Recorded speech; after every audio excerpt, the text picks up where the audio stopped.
An excerpt from Podcasts of the Fantasy Realm, a study in book debates by cadets Con, Lauren, Jon, and Kyle. Some book opinions are fearsome, but any reader can be brought low by two things: lack of receipts or a group discussion. Never give the internet the advantage of debating unprepared.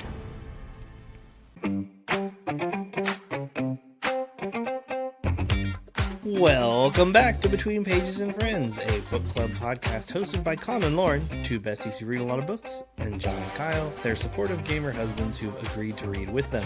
I'm Kyle. I'm Jon. I'm Con. And I'm Lauren. We're continuing Onyx Storm today from the Empyrean Series by Rebecca Yarros with chapters 10 through 19. This is a book club style podcast, meaning there will be no spoilers here for future chapters. So if you've only read the first 19 chapters of Onyx Storm, this is a safe space to process while we discuss. Share this pod with your book bestie and peer pressure them into reading it with you too. Additionally, this is your mild content warning. Onyx Storm is a new adult book, meaning it was written for audiences 18 and up. Therefore, our conversations about this book are also best suited to adults. We'll be discussing themes and quotes from this chapter section that include douchey exes, spontaneous combustion, and Professor Ryerson. Hand me a book. Teach me a lesson.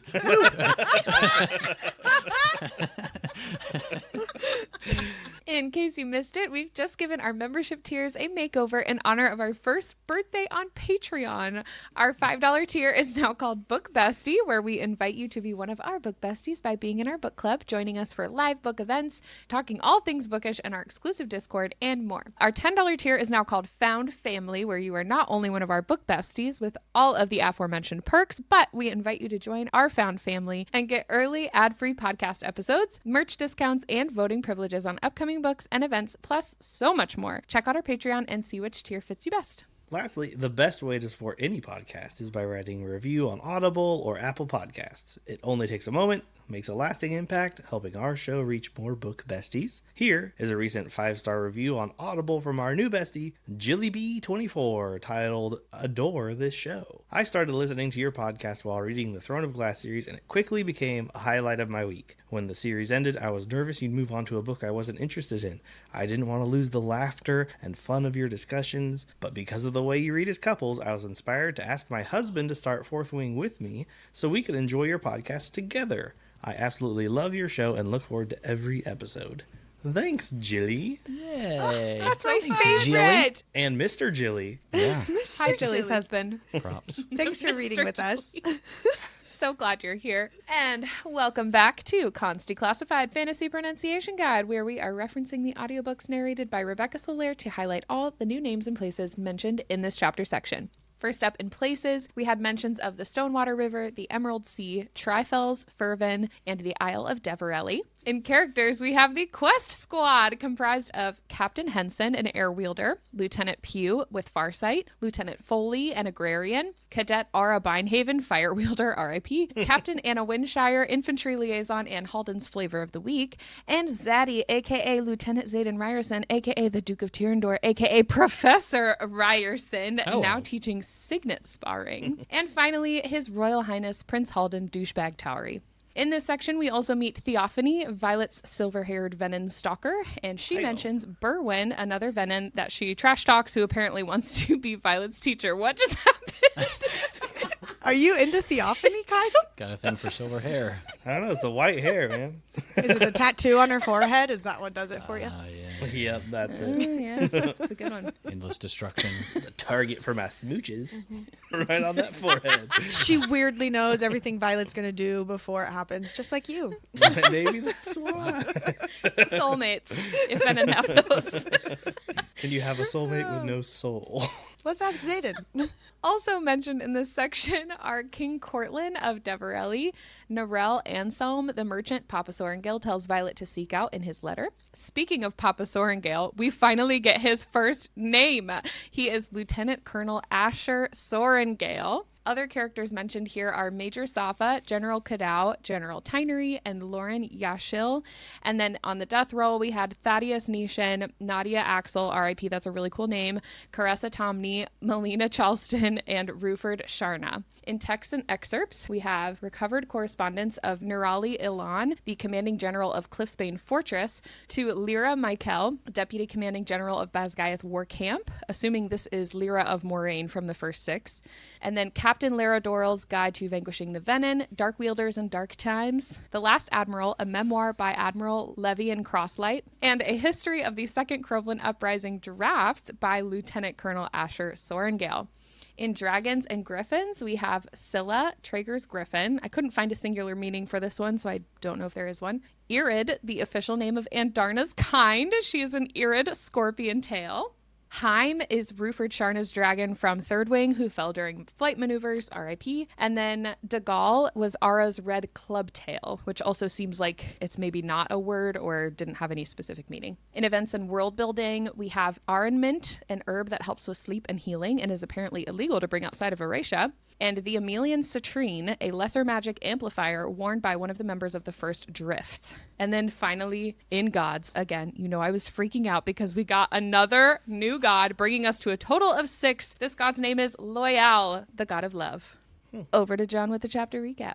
Oh, Violet and party head to Newhall. They see smoke rising and past civilians trying to escape. As they come upon the village, they spot a Venon in the middle. Some wyverns come flying out of the smoke towards them, which they dispatch with some lightning and some impressive maneuvers from Taryn, especially at his age. And then Garrick shows up out of nowhere to help out, but they both get caught up in a tornado and slam against the cliffs. Taryn and Chad both get knocked out. Violet's knee is in bad shape as Garrick helps her off of Taryn, and she tries to figure out why and how he got there. But then lightning cracks and the Venon stalks out of the trees for them. She miraculously doesn't kill them, but kind of toys with Garrick as she talks to Violet, introducing herself. Her name is Theophony. She asks Vi about the Irid, which is Andarna, and uses this opportunity to spare them and Marin's little brothers as a sign of goodwill, so that when Violet inevitably turns Venon, she'll choose Theophony as her teacher. Presumptuous bee. And right as Taryn wakes up, a wyvern plucks Theophony away and flies off. And then Violet deduces that Garrick is a distance wielder. They return to Basgiath. Brennan starts to mend her, and Xaden is also there, obviously not very happy with them going off to try and help Marin's family. She tells them what happened, and then General Atos barges in, accusing them of disobeying a direct order, but they, quote-unquote, helped where they could, and their return was also signed off by de Grenzy. Then Atos tries to say that Marin's brothers have to go back since they're Paramosh civilians, but Xaden comes in, claims them as Tirish citizens, and with that, they are protected. My man.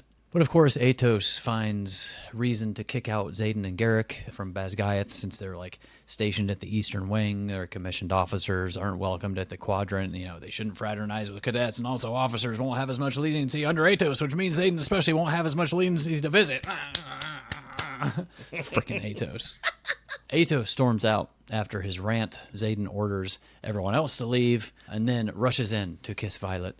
And we miss our first possible emoji erotica when they only make out a little and he restrains himself. Womp womp. And they talk about how she's the only one who makes him lose control, but now he can no longer lose control because of the risk. Also, he mentions some records that the king apparently has of people with second signets, but it's not complete, which obviously helps the marked ones who do have 2 that they may not be recorded, like him. And then Violet tells Xaden that she suspects Venon might have signets. Violet and Imogen go visit Jack down in prison. They get some info on the Venon and whether or not there's a cure. He also tells them that they could be surrounded by Venon and not even know. Then Imogen erases his memory of their conversation. How convenient. Iron Squad is waiting for them when they've finished, and they all head to the archives. We find out that Jasenia has been kicked out of the Adept program, thanks to Markham, because she chose to go with them to Eurasia. She's been doing some research already. She also provides some more books for Violet and the team. As they're chatting, they realize that Violet's dad's research on the Crowland Uprising and the Isle Kingdoms likely has more info and the info that they're looking for. The problem is, it's in Lilith and her dad's old room, which is now occupied by Atos, of course. Later, in Battle Brief, they get a new map filled with red, and it's also confirmed that Venon do have signets. And enter Professor Ryerson. Hello!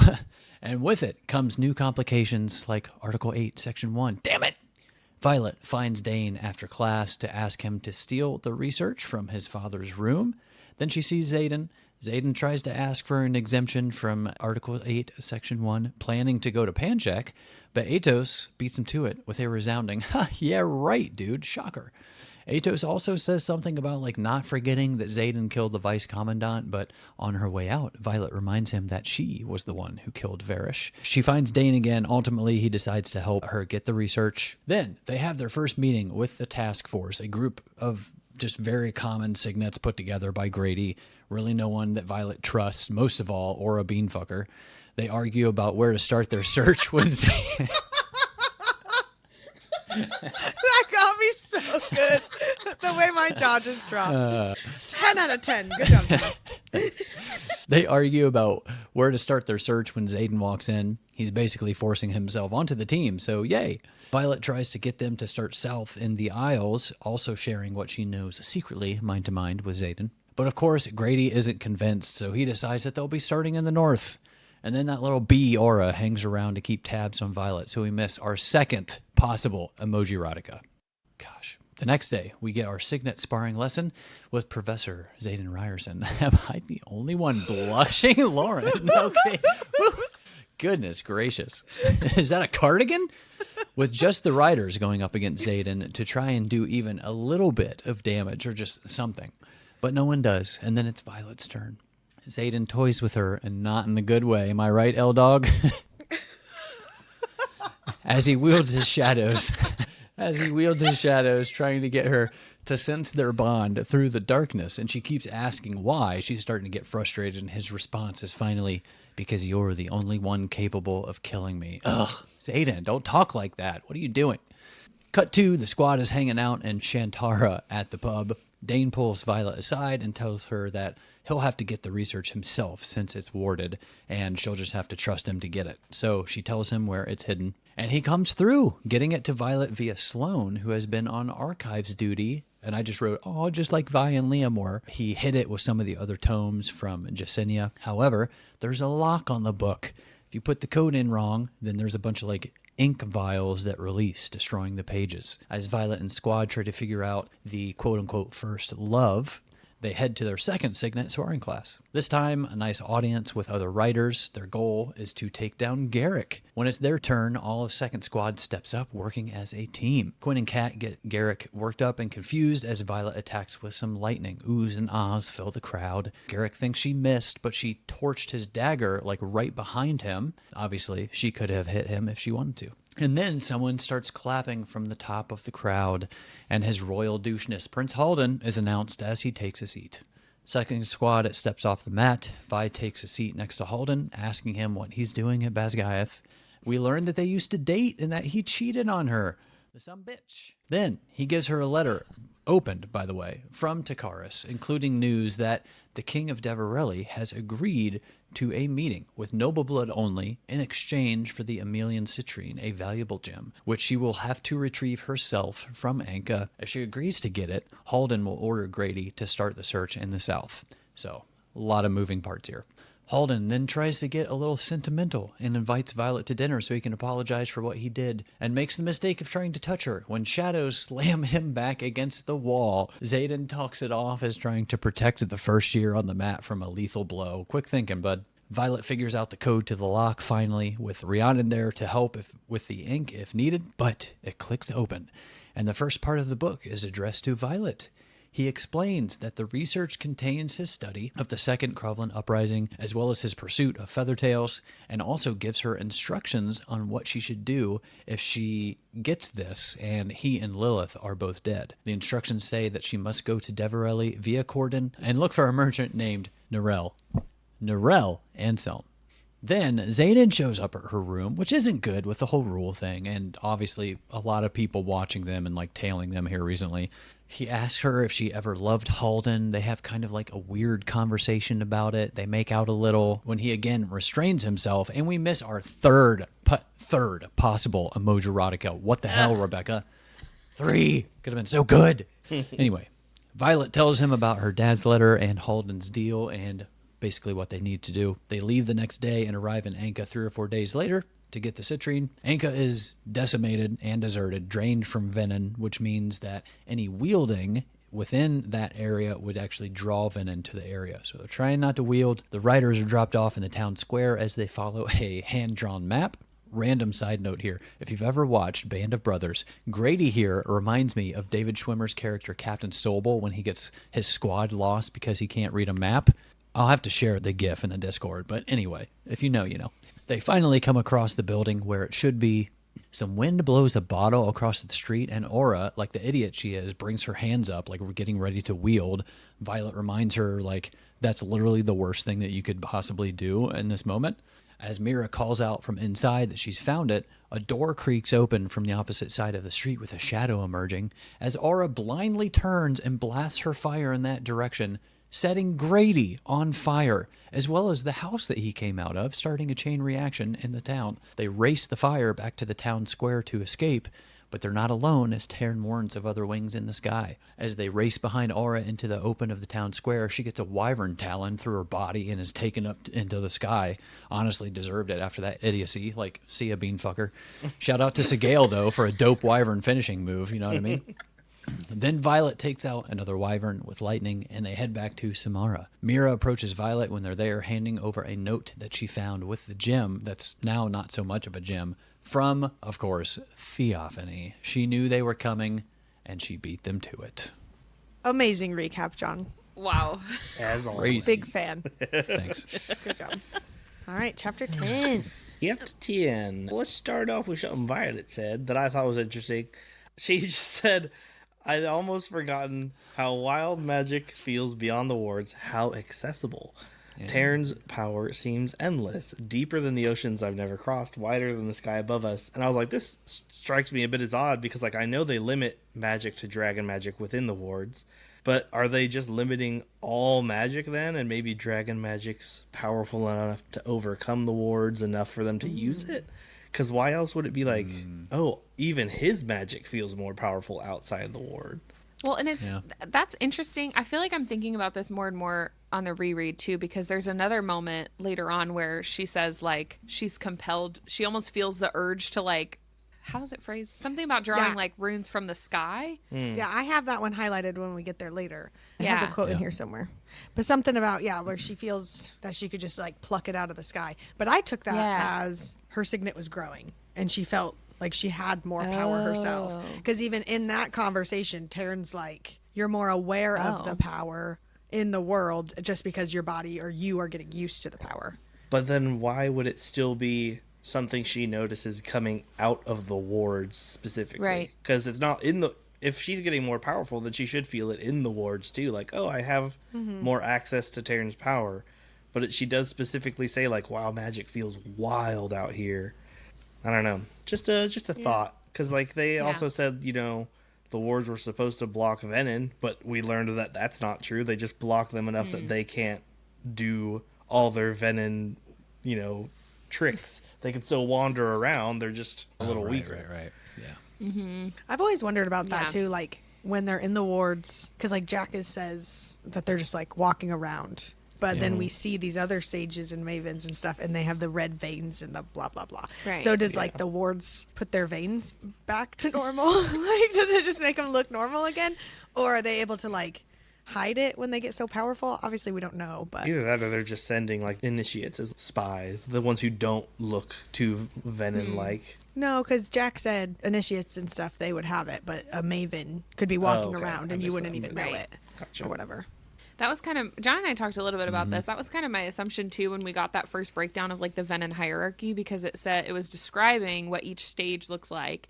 But then for mavens, it said they'd never been captured for examination. So my first thought reading that was like, okay, so can mavens just like completely disguise their appearance and present totally normal once they reach a certain like power level or something? But Jack did include sages in that. So my question would be, and I think we talked about this a little bit when it comes to like power and stuff, but my question would be, if that's the case, like how would they even be able to survive within the wards if they can't really channel? Because like isn't that how they? I mean, Like that's like eat, basically survive, like food to them. Yeah. So like, I don't know. And I will say another strike against my whole, like, oh, maybe they're just limiting all magic is, like, clearly they had a rune to stop the Flyers magic because they got rid of that and all of a sudden the Flyers could wield. So it's not like, they just blanket statemented all magic is lessened, but dragons are strong enough to get through. But, like, it is just weird to me that she said specifically outside of the wards is when she noticed the difference. Yeah. But to go with what John was just saying, we see Jack channel out of her little alloy thing. Like Right. It doesn't stop them from channeling magic. They would just have to make sure they're doing it in a sneaky enough way that they're not, making it True. obvious that they're channeling. So Yeah. for all we know, all of these imbued alloy whatever things that they're making to protect the wards and all the things, maybe they're just actually handing out food to all their Venom friends. And they all have a little alloy whatever. Bon appetit. And I forgot that that's another like way that they can like channel. It doesn't have to. Yeah. It doesn't always have to be like from the earth or whatever. Like it can be Right. siphoning like other people's powers or Yep. signets or whatever. Yeah, I Yeah. forgot about that. I wonder if they could, how they say, like, oh, there's extra magic that's just emanating from dragons and riders. If a Venom could just walk around and absorb that. The extra Yeah. It's true. Yeah, a little bit of like the mage Well, lighter or something like that. photosynthesis. Well, and when Yeah. like Jack fights with Violet and he siphons from her for a minute, and she walks away from that thinking it was just a weird moment. So like Yeah. maybe others do have like while they're sparring and they just take a little tiny bit, or they bump into you on accident, and you feel weird for a minute, and they're just taking little sips of power from things. Yeah. Well, that was when Jack was sparring with Violet. He was like pushing power into her almost, is what it sounded like. But we never really got clarification on that. Or he was like sending pain into her somehow. I don't know. Yeah, but still, we she walked away from it not thinking, Right. that was a Venom, and obviously Yeah. she didn't necessarily know what one was at that point, but neither does like a bajillion of the people. And so they Right. could have been getting away with that for a really long time. Oh, it's crazy. Yeah. Yeah. Jack's just shoulder crazy. checking other kids in the hallway, and they're like, I'm having Maybe a slightly that's why worse he's such day a now." jerk. Yeah. Maybe that was part of He's part of just the hungry. act. Just to cover up. Just a hungry guy. Just wants a little nibble. I thought it was funny here when they're flying to Newhall and Violet sees like the smoke rising from the village, and he says ahead, to which she replies, "Yes, I too have eyes." I Right? thought it was the other way No, around. it's the No. other way. That's why I was confused about your note. Yeah, I don't. That was such like a Taryn comment for her to make. So I was like, "Ha, eat that, Taryn," because he would always say something like that to her, like, "Well, thanks for stating the obvious, Violet." Taryn did say that. I'm No, pretty she sure gives he him- did. Did I read it wrong? I thought she gave him a taste of his own medicine. Well, you have, to which he replies, yes, I too have eyes. Yeah. Well, that would be him replying, right? He Maybe I read it replies, wrong.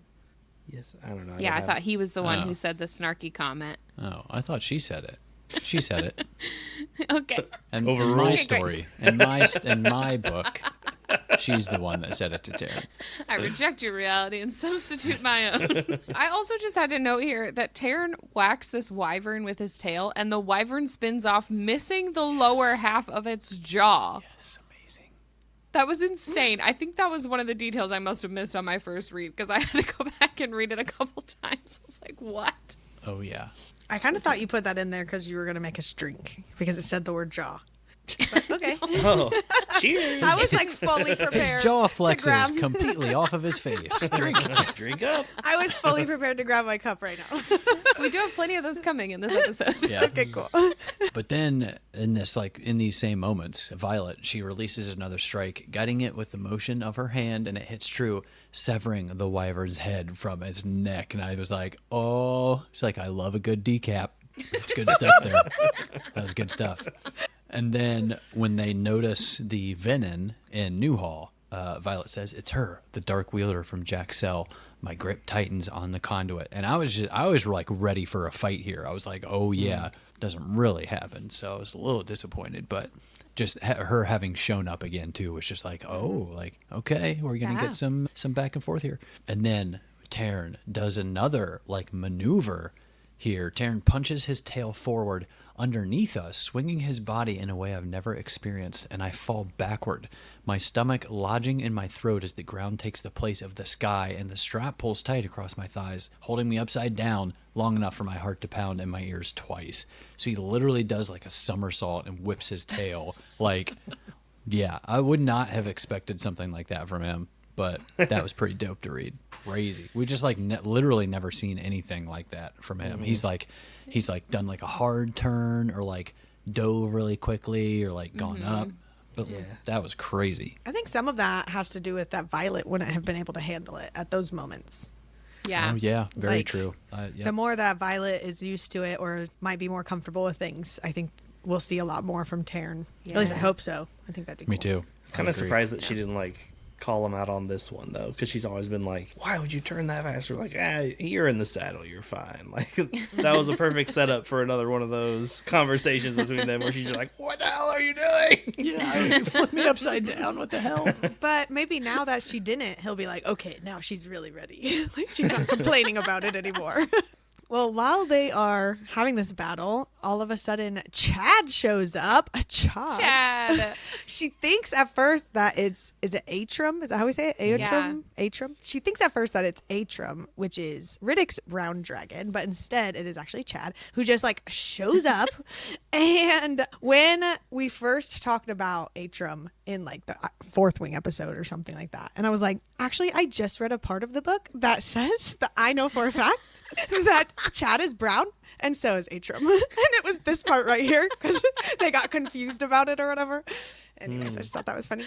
And then going into Onyx Storm, we had seen just so many theories and things about the book. Yeah. And so many of my like potential fears. And one of my concerns still is one of my concerns for this whole series is that she has 2 dragons, which makes me worried that one is expendable. And so in this moment when Taryn like gets knocked out and we lose the connection to him completely, and then Darna also can't feel it, I was almost crying my first read, just like freaking out, like it better not be Taryn. Like I was full on emotional freak out. So very glad that he is fine in this moment and all the things, but I'm secretly worried for her dragons. There was a hot minute that I was worried about him, but And I he's don't your think I understood favorite. you though. How many dragons does she have?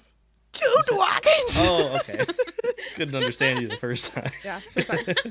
No, but there was a moment where I was like, oh no, not Taryn. Yeah, I saw a lot of theories no. about people being so concerned that Taryn or Andarna was going to die because it would test the bounds of like if the rider without its dragon I mean, is dead. it's still I think a completely viable theory, especially like you said with the 2 dragons. But I don't like it. I hate it. Hate it so much. I know, but when this moment came up on my first read, that moment with Taryn, I was like, oh no. And then I was like, you know what? It's too early in the book for this. I'm not emotionally invested enough at this point. It's not going to happen. He's going to be fine.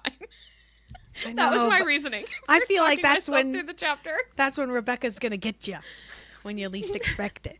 I I'm know. I telling just ya. feel like if it was something like that, it would be so drawn out. Like there would be a lot more Yeah, that's build true. I up see to what it, you mean. So I was like, chapter 10, no way, it's not happening. I am in denial. If my That's how I got theory through this. holds true, we'll get like one around the midpoint and a bigger one at the end, just like the previous 2 books. We'll see. And then a muscle in Garrick's jaw ticks. So Oh, first cheers. Wow. ticky tick. Ticky tick. Oh my gosh. And then we get Theophony's name for the first time. And I'm putting this in here because on my first read of this book, I was matching pace with my friend Kyle. Not this Kyle, a different Kyle. Okay. And at this point, Not sure I would have admitted that on the podcast. But Awkward. so we were texting about the book as we were reading. And Sounds fun. the morning after. Too bad I couldn't be there. gotcha. Anyway, the morning after we read this chapter, he was listening to a completely unrelated podcast, like something totally random. And they mentioned that theophany, like in English, theophany, like with a Y, means a physical manifestation of a god to humans. That's like the actual. And Kyle's nodding, like, yeah, I already knew that. Move on. It's like Well, it's like he was epiphany. texting you about it. Yeah. But that was like mind blowing to me on the first read. Because I just said I've never heard that word before, but I thought that was super interesting. So I'm throwing it in here because we just learned her name. So that's like the general meaning. I can't help but read her name as Stephanie. Yeah. I was like, oh, it's like You are not alone in that, John. I've seen so many people online call her that. And then I couldn't help but hear every bit of her dialogue with a lisp, as if she had just said, "I'm Stephanie," and every other. Oh god. That's canon now. Choose me as your teacher. That's totally it. Forever and ever. I'm a Thage that's of the amazing. Venon. I'm a fan. Well, at the very end of the chapter, she does kind of talk to Violet or whatever, and she asks, "Now tell me, which chose you first? The one who gifted you the power of the sky or the Irid?" And I feel like we focus on the fact that the word is Irid, and then you change to the next chapter, and everyone's like, "What's an Irid? Irid, whatever, you know?" But I also kind of just want to know, why is this question important? Like, why does it matter which of her dragons chose her first, Terranor and Darna? That feels major, but I don't actually know anything, so... That's like the first thing she asks her about her Yeah, dragons. that feels like it's probably important. But instead, we all freak out about the word Irid, and then we move on. And that's how freaking Rebecca gets us every time. I know. That's true. She's like, major information, surprise. And then you're like, surprise! And then you forget the major information. Well, it's probably also something that no one in the world thought of. They were too distracted by the fact that she got 2 dragons in the first place. They probably weren't like, "Oh, we have to find out which one chose you first." And I feel like at this point, if you asked, with Darna being like a teenager, it would just turn into like a shouting match between her and Tanner. Be like, "No, I did first." What? No. All right, chapter 11. This pre-chat blurb. Pre-chat! Thank you for waiting. Thanks for waiting, Con. Figured it was best to wait a moment. Hold for laughter. Hold space for the jingle. You know? Gotta hold space. So this was written by the commanding general of Cliffsbane Fortress to Lyra, again, presumably of the first 6, because it's to Basgiath War Camp. So this is before the academy and college are established. And her, like, questioning everything in the pre-chat blurb is making me question everything.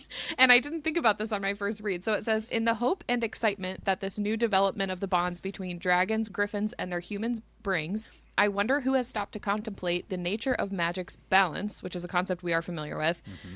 "Do we not risk the equal rise of the very powers we seek to wield?" This is also right after we see Theophony wield lightning, which feels like Violet's power is like the balance to hers, potentially. But it's really interesting that she's questioning this in regard to bonding in general. Should we not be bonding at all because it's messing with like nature's balance? Which is terrifying, thinking that Yeah. anyone's signet we've seen potentially has an equal Was she venom person. Right. That's was she only wielding lightning, or was the nader something she did Tornado. as well? the nader. The tornado, was she doing, like, was she wielding the storm in general, or was it just specifically lightning, or was it more like her mother's weather control? Oh, I guess it could. Yeah, I guess it could have been storm. But yeah, I guess it could have been storms. Which, like, either way, it could still Yeah, be I just didn't know Lawrence unwell.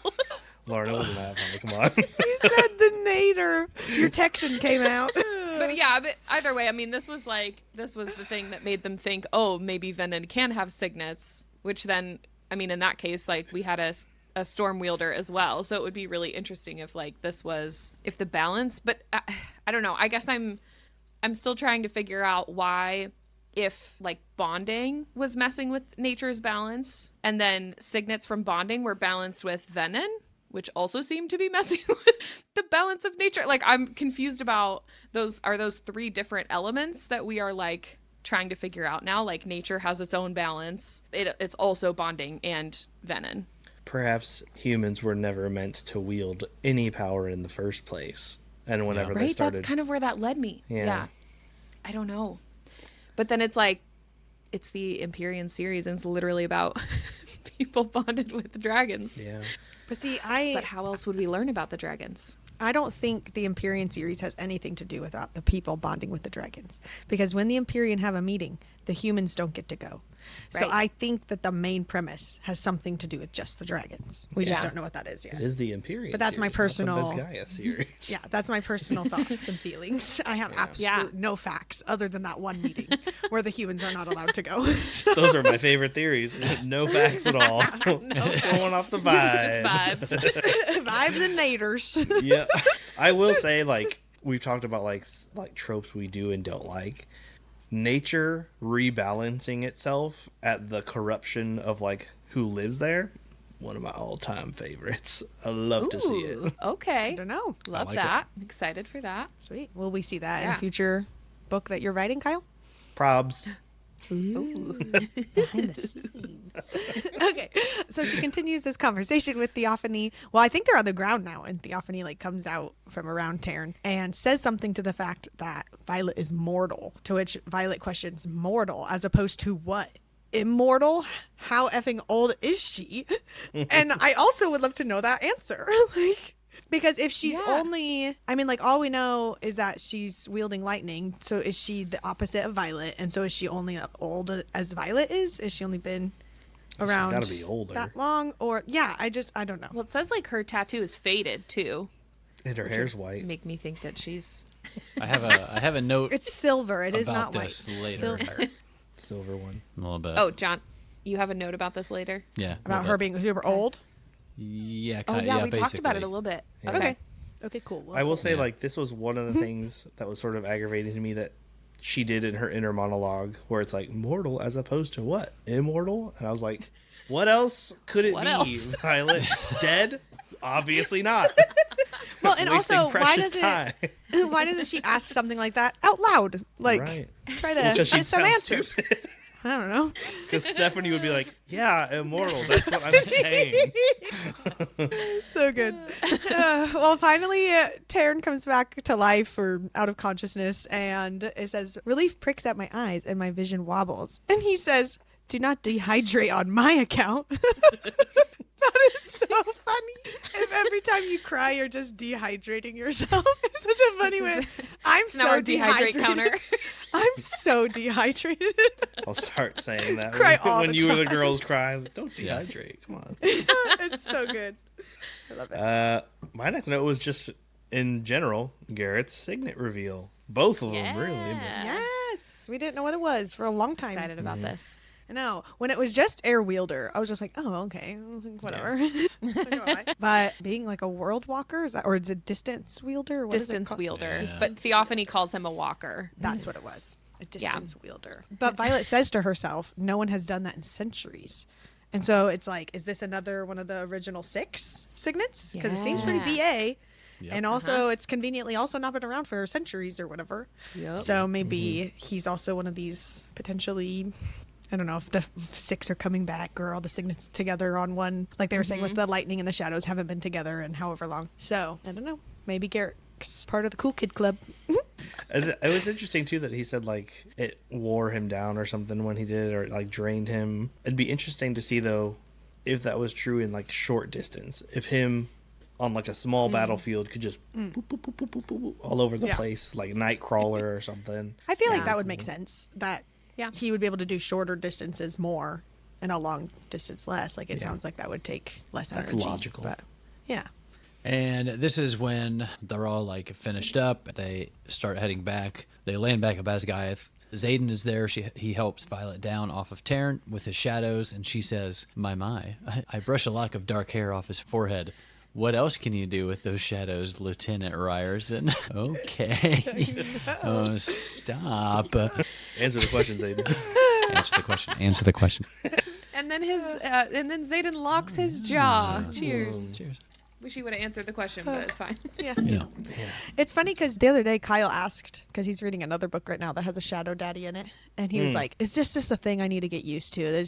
I'm just gonna read Shadow Daddies everywhere. Yes. Is it just all the books?" And I was like, "It's not is. what the new books are, Kyle. The books are already out there. Like they're everywhere, and that's okay. We love them. Like we are here for it. And clearly, John also enjoys a strong Shadow Yeah. Daddy. You know, there's just something about it. You know." I get the appeal of a, like, dark, mysterious, brooding dude. But when you're thinking, Yeah. what ability should this dark... Oh, dark. That's kind of, like, on the nose. They could be different. I'm here for it. Yeah. What's the fun in that? It's great. Like, some people, I'm sure, do it great. I'm sure some people do it better than others. I'm sure some people don't. Yeah. But when everyone's doing it, all of a sudden, dark, broody mystery men with shadow powers sort of lose the appeal due to the availability of them. I see. Yeah. No. Sure. Disagree. I mean, I get it. Yeah. I know what you're I saying. don't- I understand. Yeah. Quality over quantity, I guess, is what I'm saying. I would take quantity. Okay. Anyway. Why choose? You know what I mean? Why choose? When they all fit on a bookshelf, I guess, go for it. My next note was Ree's response to General Atos accusing them of, he said, you disobeyed a direct order. And she responded with, we were ordered to make ourselves useful and did so, sir. And I just wrote, get him, girl. And Riddick came back with, and we'll do it again. And I was like, dang, son. And Violet said, he said we'll do it again. I was like, yeah, did they stutter? And then finally Brennan was told to leave, and he's like, well, even if Article 2, Section 4 of the Basgiath Code of Conduct didn't allow for Menders to be granted access to all areas of campus, which it does, well, I don't answer to you. And I was like, oh, officer, I'd like to report a murder, because they just killed this guy. That whole section, I was like, that's so good. Everyone teaming up on him. Yeah, dude. I'm sure it just I love to see peeved it. him off even more, which I'm sure they'll get even more recompense for, but it was great. I don't think I've seen a single person show that man any sort of respect, like, at all. I don't know Except how him. he has his job. Or maybe Beanfucker. I know. His morning affirmations must be killer. Look at that. He's looking in the mirror. You're the best there is. You're the You are general. always correct. You're in charge. Okay, chapter 12. Violet's knee is all better. Xaden makes everybody leave, and it's just the two of them. And of course, they have a quick make-out sesh. But Xaden is upset that she went beyond the wards and put herself in danger and blah blah blah. And it says his voice raises, and shadows don't just jump, they flee. And then she's like, that's new. That's also terrifying. That even his own shadows that he's supposed to control are also afraid of him, question mark, or his venonness, or I don't know. How edgy of him. I used to be afraid of the dark, but now the dark is afraid of me. Oh my god. That's exactly what happened. That is exactly Hair flip. Yeah. This is something that sort of irked me. It wasn't like a big deal, not red flag worthy at all, but he was talking about what he would do to save her. And he's like, I would have drained the very earth to its core to keep you safe. And my literal note was just, cool, man. Then what? She's going to live in a gray world for a few days till you run out of food and magic? Sounds like a plan. I'm not a fan of his Saved her. hyperbole. Good job. Yeah, and there's a lot of it. There It is. makes me He's just worried like- of it. That is not hyperbole. It makes me nervous. I get what yeah, that's true. But it is, like you say, Connor, it is a lot of it where I'm like, dude, calm down. I know. John has a note about that later, too. I do. Oh, good. Wow, John. We're all on it today. Oh. And here in chapter 12 of book 3, we finally get confirmation that Liam did, in fact, have a second signet of wielding ice, and Rebecca lied to us all about it. Ah! Freaking Rebecca. So after book 1 came out, and Rebecca was doing interviews, I think this was even before book 2, Yeah. when people asked her about Liam wielding ice at the end of Fourth Wing, she told us that it was an editing mistake. She said it was an error in the book, and we all believed her because it wasn't brought up in Iron Flame. And now that we have confirmation of it here, I don't trust anything she says in interviews anymore. Yeah. I Agreed. simply don't. Well, and there was a lot of speculation if she was lying because even the special editions and other books that came out, reprints of it, still had him wielding ice. had it. It wasn't like they fixed the editing mistake, But in our Fourth Wing episode, when I mentioned it, everyone in the comments were freaking out, saying you spoiled the fact that he has a second signet. And I was like, it's in the book, people. And also, you guys are clearly not reacting the same way Connor and I are, because we've had years to freak out about what Papa Sorengale's name was. Liam doing a second signet, all these things that we were freaking out about. And when we read that, we flipped our crap. As were for you guys, if I didn't point that out, you wouldn't have even noticed it was in the book because neither of you did. I pointed it out in episode. And so now we can have this conversation. And it was just a whole moment of my life that I was like, people, I just spoiled the book. And you didn't even know at that point. Oh, yeah. I the didn't worst even got part. this part in Onyx Storm. You're right. I feel like I was the only one in that episode that knew. Lauren didn't know when she brought it up. It was just something we talked about a lot in book 1. I mean, because it was a thing. It was in there. I was in the book. definitely, whenever we read it, I was like, oh, he had ice. But yeah, it wasn't like, oh, that's a huge deal. I think it was just still like, well, I'm still fairly new to this world. I'm sure this will be explained later. And But it is. I also didn't know that Papa Sorrengail's first name was such a big deal. Was that like Big deal. Very highly that's anticipated, surprising to me, because at no point in the books did I think like, I gotta figure out this guy's name. Well, it was more about, for him, it was more about his research, because Violet mentions it in book 1. And so we were like convinced we were going to get his research in book 2. And then they didn't bring him up like at all in book 2. Well, and So it was a big deal. like anytime people would be talking about them, they'd be like, so there's Brennan and Mira and Violet and Lilith and Papa Sorrengail. And we'd be like, what's Papa Sorrengail's name? You know, like anytime it was Gotcha. discussed. So, Yeah, although I don't think we know Dane's dad's name either, and I don't really care to. So Or I think Dane's it's mom. general. yeah, true. We don't know anything about Dane's mom. Nope. Or Zayden's mom. Yeah, There's but a lot nobody of really freaked out missing about parents. it as much as Yeah. Maybe that's why I didn't think it was a big deal. It's like a lot of these people, like, I don't know, many of these parents. So I didn't think that one missing paternal name was a huge deal. Yeah. But again, when you have years to fixate on things. Yeah. And that's the thing, too. Like you said, like, yeah, I remember Liam wielding ice, but I knew we were going to get right into the next book. So it wasn't like I was like, oh, yeah. I got to figure it out. Yep. Maybe you guys will feel like that after this book, as we wait 200 years for the next one to come out. Maybe. Because she hasn't even started Speculate writing at the length. next one at this point. Oh. So Knowing- she has said that this book took a lot out of her and she needs a break. And so she plans to take a break, and the next one's not coming As out she until like should. 2020, end of 2026 or something like that. Oh, Probably 2027, what? I would assume. But Just channel from the dirt. Come on, get going. Yeah, get an extra boost. Will pick me up. I'm glad she's taking her time, Yeah. because Iron Flame was like super rushed, but this book she did take more time to write. It was like over a year. It was a little over a year Yeah. between those two releases, and it was phenomenal. I freaking love this book, so I'm excited for her to take her time and make it amazing. And I then will say, like, we'll have even more fun with the next one. knowing how my attention span works, it will either be, I'm like, oh, I'm theorizing till the next one comes out, or the next one will come out and I'll be like, oops, I forgot everything about the first 3 books. Like, I need a refresher. It's going to be Well, one or guess the what? other. Lauren rolled her eyes because she knows. Like, I know. I'm going to come to her and be like, can you give me a rundown? Guess what? We have, I know this podcast that's covering it. That you can go back and listen or watch the episodes called No, Between I hear Pages one and of the Friends. guys is insufferable. Oh, it's my note. So sorry, everybody.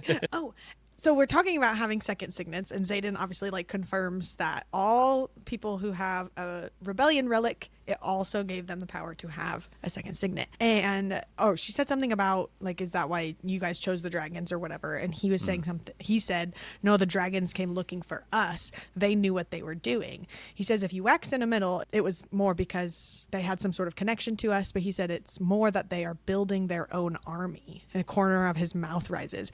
More signets equal more power. So first of all, why are the dragons needing an army? That feels like a big thing. Like, is it specifically at the Venon? Question mark.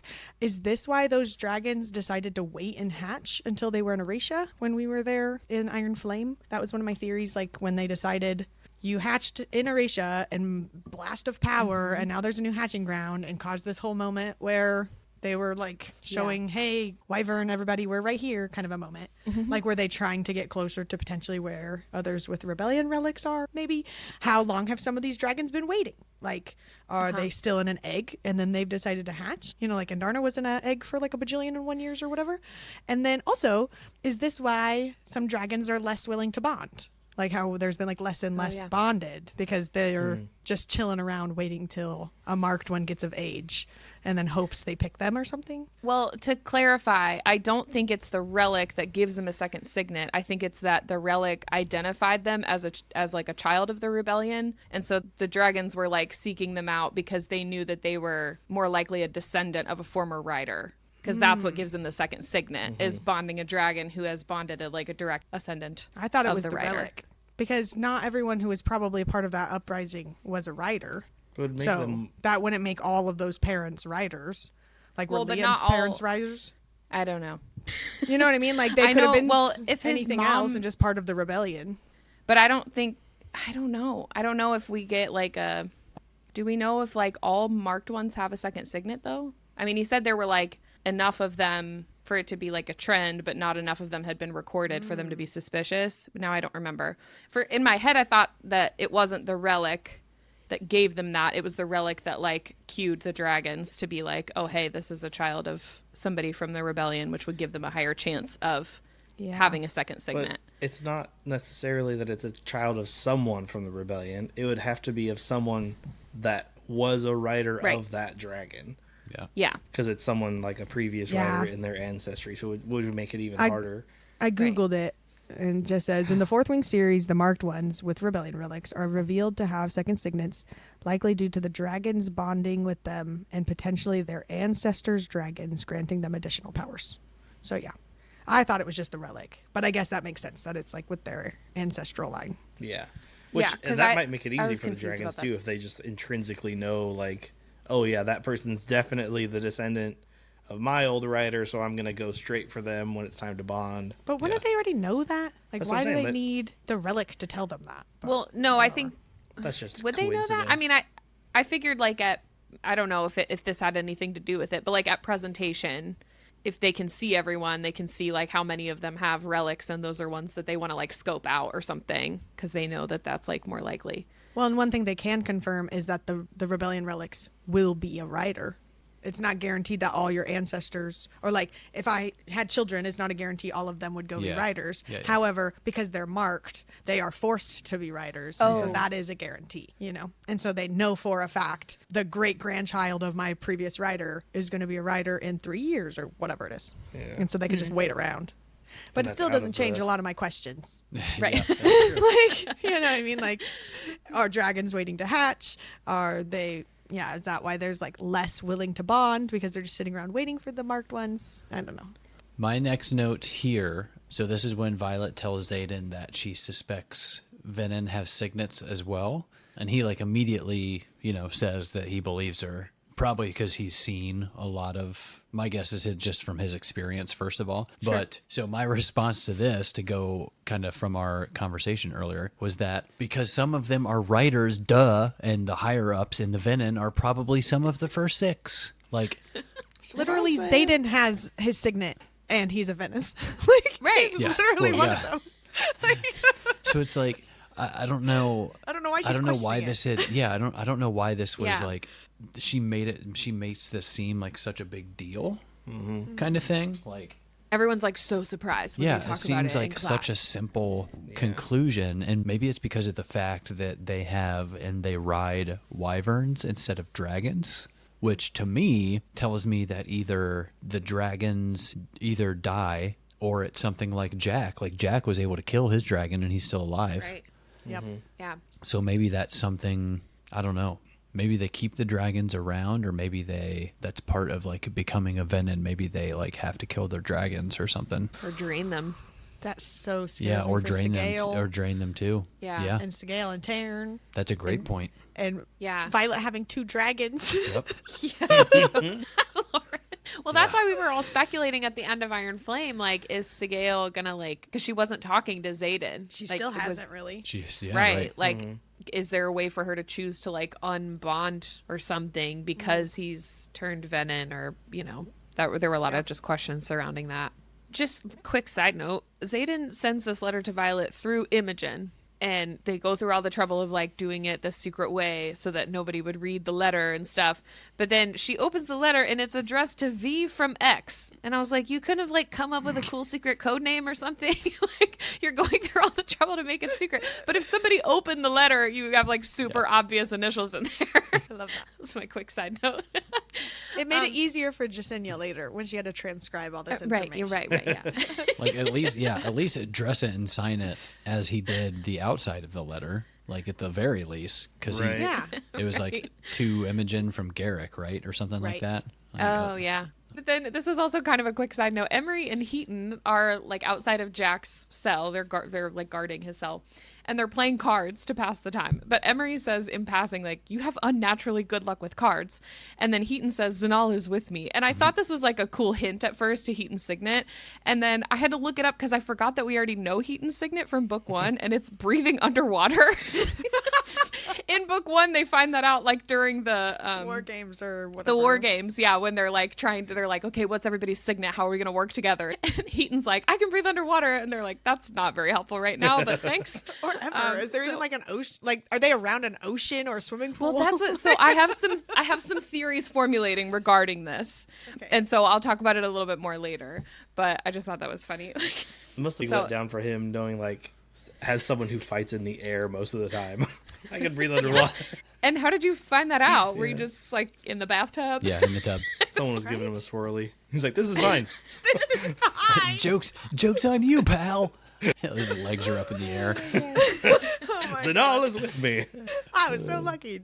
And then quick God's Watch when they're talking to Jack, and Jack says, and if I'd rather meet Malik, like if I'd rather do that than help you, and Violet says, does your kind meet Malik? And I was like, okay, good question, first of all.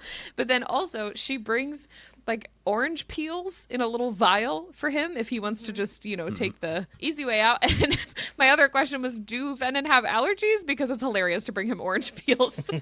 Can't he just like drain the peel? Maybe, I don't know. The best guy at Farmer's Market's still going strong in book 3, though. I'm pretty sure Kyle mentioned something about to pull out an orange peel. Does it actually work on a Venom? I feel like we've had this conversation before.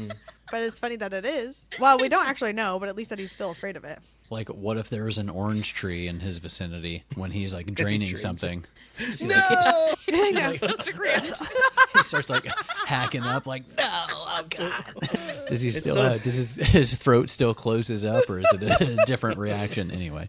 Oh man, gosh. All right. Speaking of Jack, he goes on this monologue about like when like Imogen and Violet are asking him questions. He goes on this monologue about like the ranks of Venom, and he makes a comment, makes you wonder who's been channeling here for years, doesn't it? Who's been trading information for power, speaking about like anybody who could be at Basgiath. And I was thinking like, first, like, how does he know all this? First of all, like, was he taught?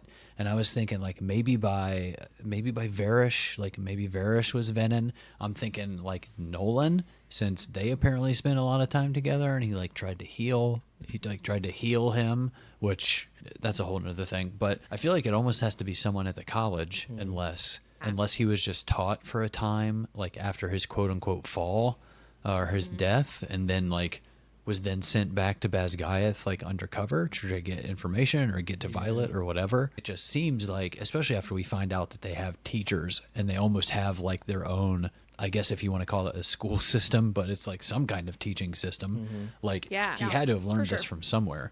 And I was thinking possibly when you channel, you like get knowledge and stuff. So some of this knowledge is just imparted on you, but like Xaden doesn't. Like I would think Xaden doesn't have any of that.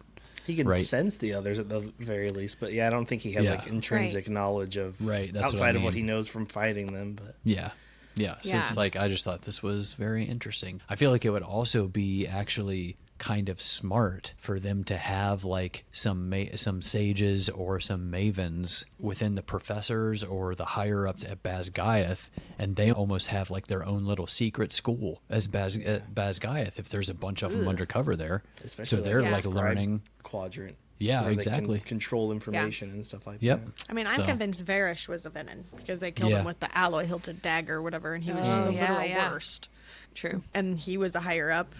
At Basgiath, and he was like super integral in bringing back. And he was super integral in bringing back Jack as like a person or whatever. It's probably just like one of those health classes where they wheel in a TV and like a minor celebrity's like, so you channeled from the earth.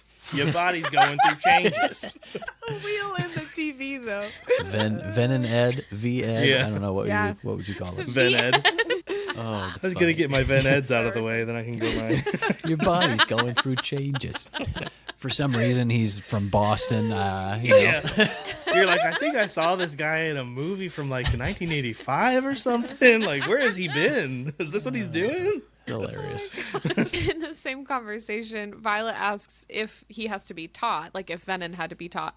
And he basically says any rider or flyer just has to choose to see the power and like harness it, which is interesting because that, first of all, led me to it sounds similar to like their runes class where they were like, you just have to visualize your power and then you can like weave runes. So that sounded kind of similar to me, but he was saying to do that, this is a quote, bypass the gatekeepers and take what's rightfully ours.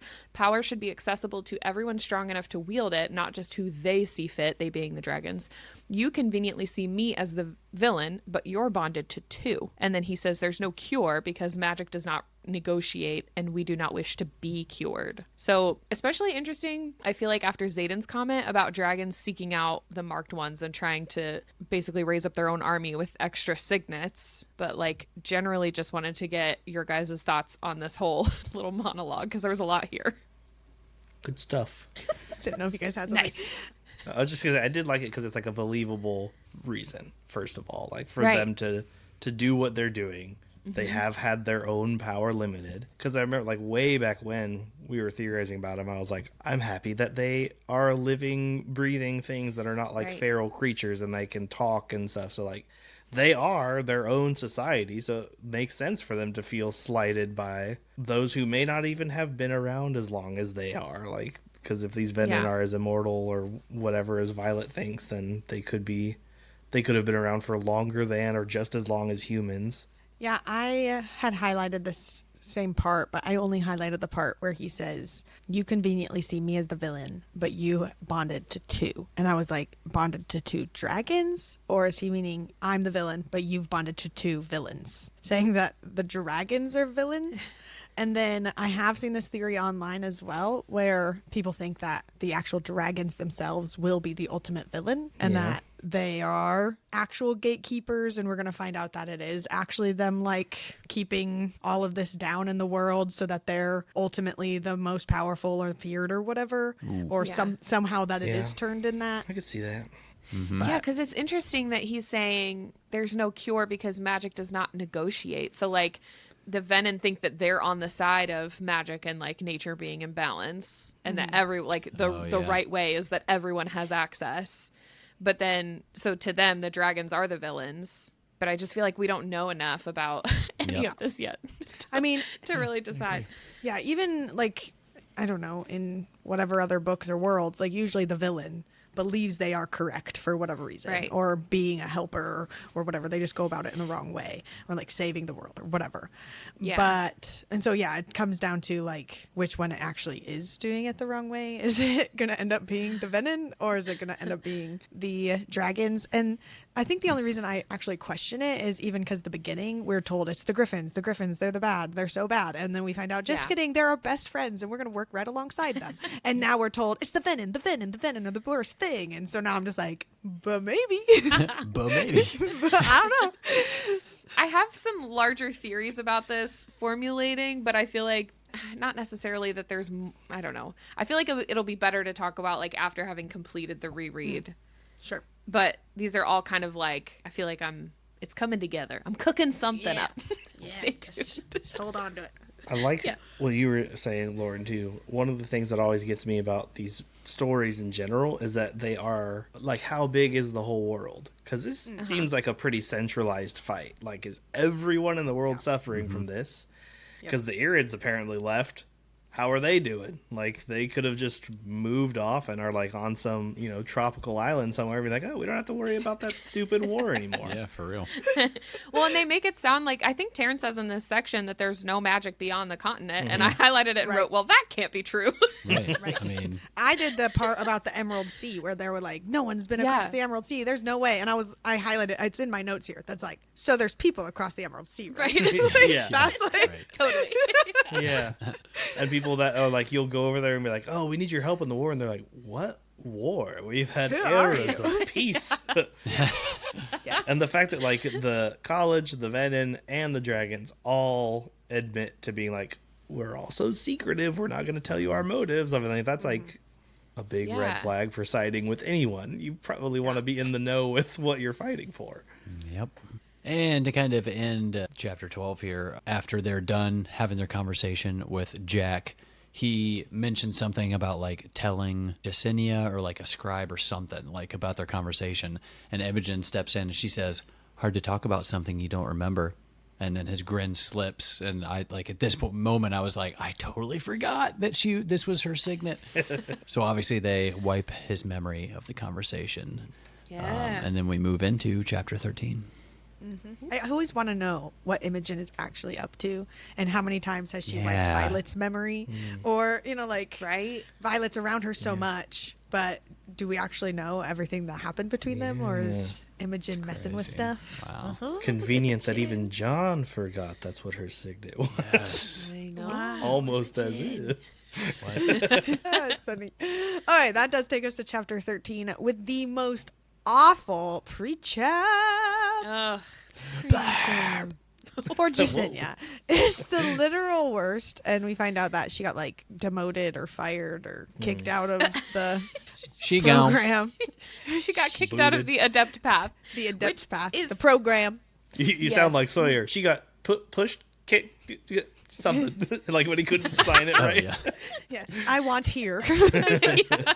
This is really interesting though, because we keep talking about how like in the pre-book blurb, how Jasenia is the curator of the Scribe Quadrant at Besgaiath War College, where it's like you would think maybe the college is gone or rebranded or whatever, but also the adept path is something that the scribe cadets have to take in order to become the curator. Like you have to go through and finish the adept path, but she was kicked out of it here. Yeah. Well, It's crazy. yeah, and we find out like that she's on the next path, trained under Markham to be the next Markham. And so it's Right.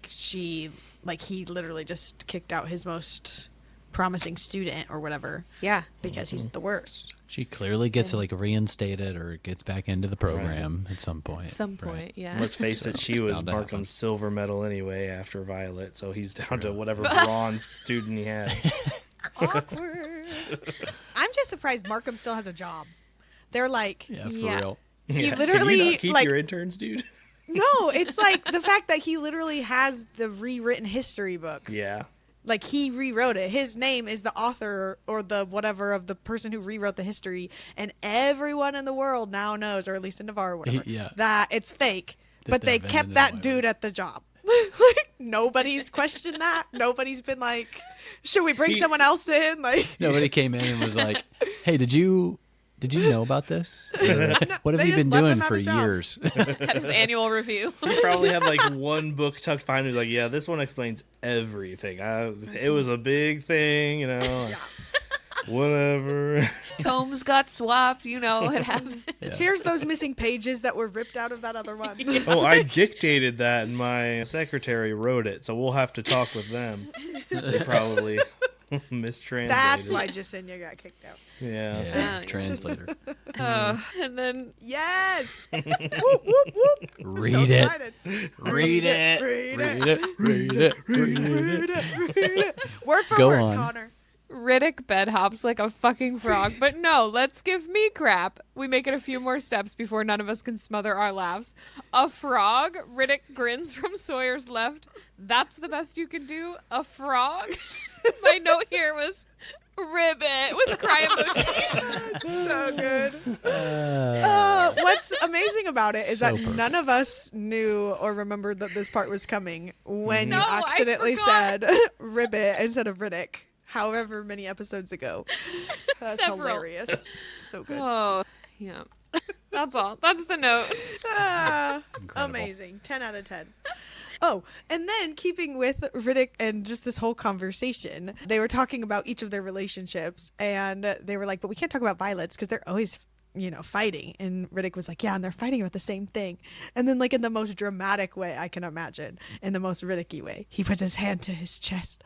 I'll trust you if you stop keeping secrets. And then he drops his hand and scowls. It's my secretive nature that attracted you. And why can't you just stay out of harm's way for 5 fucking minutes? It's like, Ree laughs so good. hard and nearly chokes. And she's like, I narrow my gaze on Riddick, and she says, keep talking and I'll plant my dagger somewhere that prevents all frog-like activity. I saw for some reason him going back and forth with this. I somehow pictured like him as Olaf when he's doing Oh, the yes! little story thing. Yes, that's exactly good. it. They even make Olaf look more like the characters that he's Yeah. like speaking Yes. of for. He has the little twig braid and yeah. stuff. Yep. He's got And like the brunette Olaf with wheels silver in. hair. Could have totally and then, done like, that. Just made a little snowman. Yes. good, dude. So the people who sent us pictures of Violet dressed up as a frog Yeah. or Riddick as a frog, can we now have Riddick as Olaf? reenacting this Riddick scene. as Olaf as Violet and Zayden. Yes, reenacting this scene. You could make one of Animated. them. What's the reindeer's name? Can't remember. Oh, Sven? Sven. Sven. Sven? I was gonna say that, but then I didn't trust myself. Oh, one could be Sven. Yeah, you're Yeah, right. one could be Sven, Yeah. like how he does in his little recaps. And then I just put it in here because this is the moment that we hear about the new god, the god of love. Ooh. Is it? How do you say that, Connor? Loyal. Loyal. Loyal, because you're worth it too. If you're in love, you gotta say loyal to your love. So cute. Anyways, I just put it in here because it's a new god, and we're on God's watch. So God's watch. I did have a note about this, but it was me just mashing in all caps on my keyboard when I got there because I was freaking out. So also on God's watch, Riddick signs to Jesinia, "You're kind of scary when you're angry." And she replies, "I am not some oracle high off whatever they're serving in the temple that day. I am an extremely educated scribe. Treat me as such and I won't get angry." And I wrote God's watch. So there are like blitzed, uneducated oracles in the temples and the scribes think they're super dumb. That was what I got from this. Good point. I added a note here saying, more importantly, are parents proud of kids that get involved in drugs, thinking like they're gonna make a great addition to the clergy? All they do is get wasted. My boy. Oh my gosh. But I also had that That is- Jesinia sort of like in that same conversation joking to Riddick about a prophecy of an Irid bonding to a rider and producing two signets was a great addition to her character, just seeing another Yeah. side of her. Also, perhaps interesting if that ever comes to whatever, but Riddick's reaction too was good, where he was like, "Oh, are you serious? Oh, you're not serious."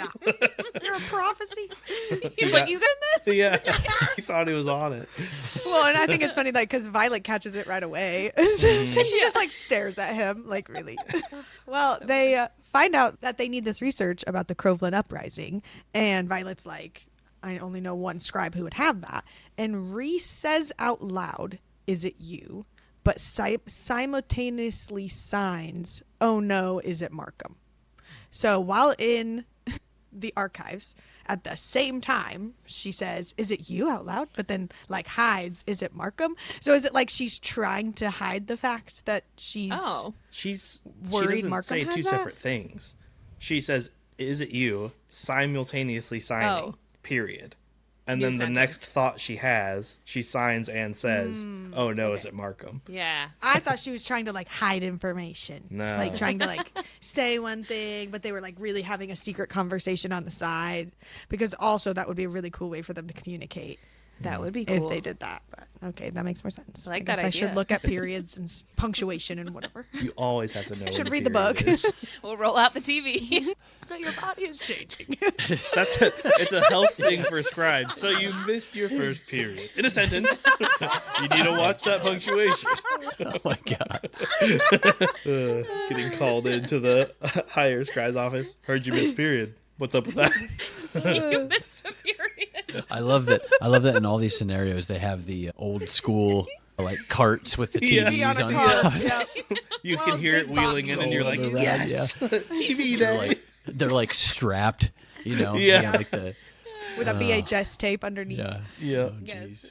Oh, my next note here is when they're in battle brief, which I think you included this because I had mentioned it to you. We talked about it. Yeah. I feel like battle brief for some reason it's reminding me more and more of like Hogwarts. I don't know why. Most of Bravik is saturated with red flags, especially along the Dunesh River, but Signissen hasn't been recently attacked, nor have they sent their cadets yet. And I was like, oh, they did. Yeah. No, I had the exact same note, and I Yeah. came to type it, and I was like, "Oh, Yeah. John, we're on Yeah. the same page here."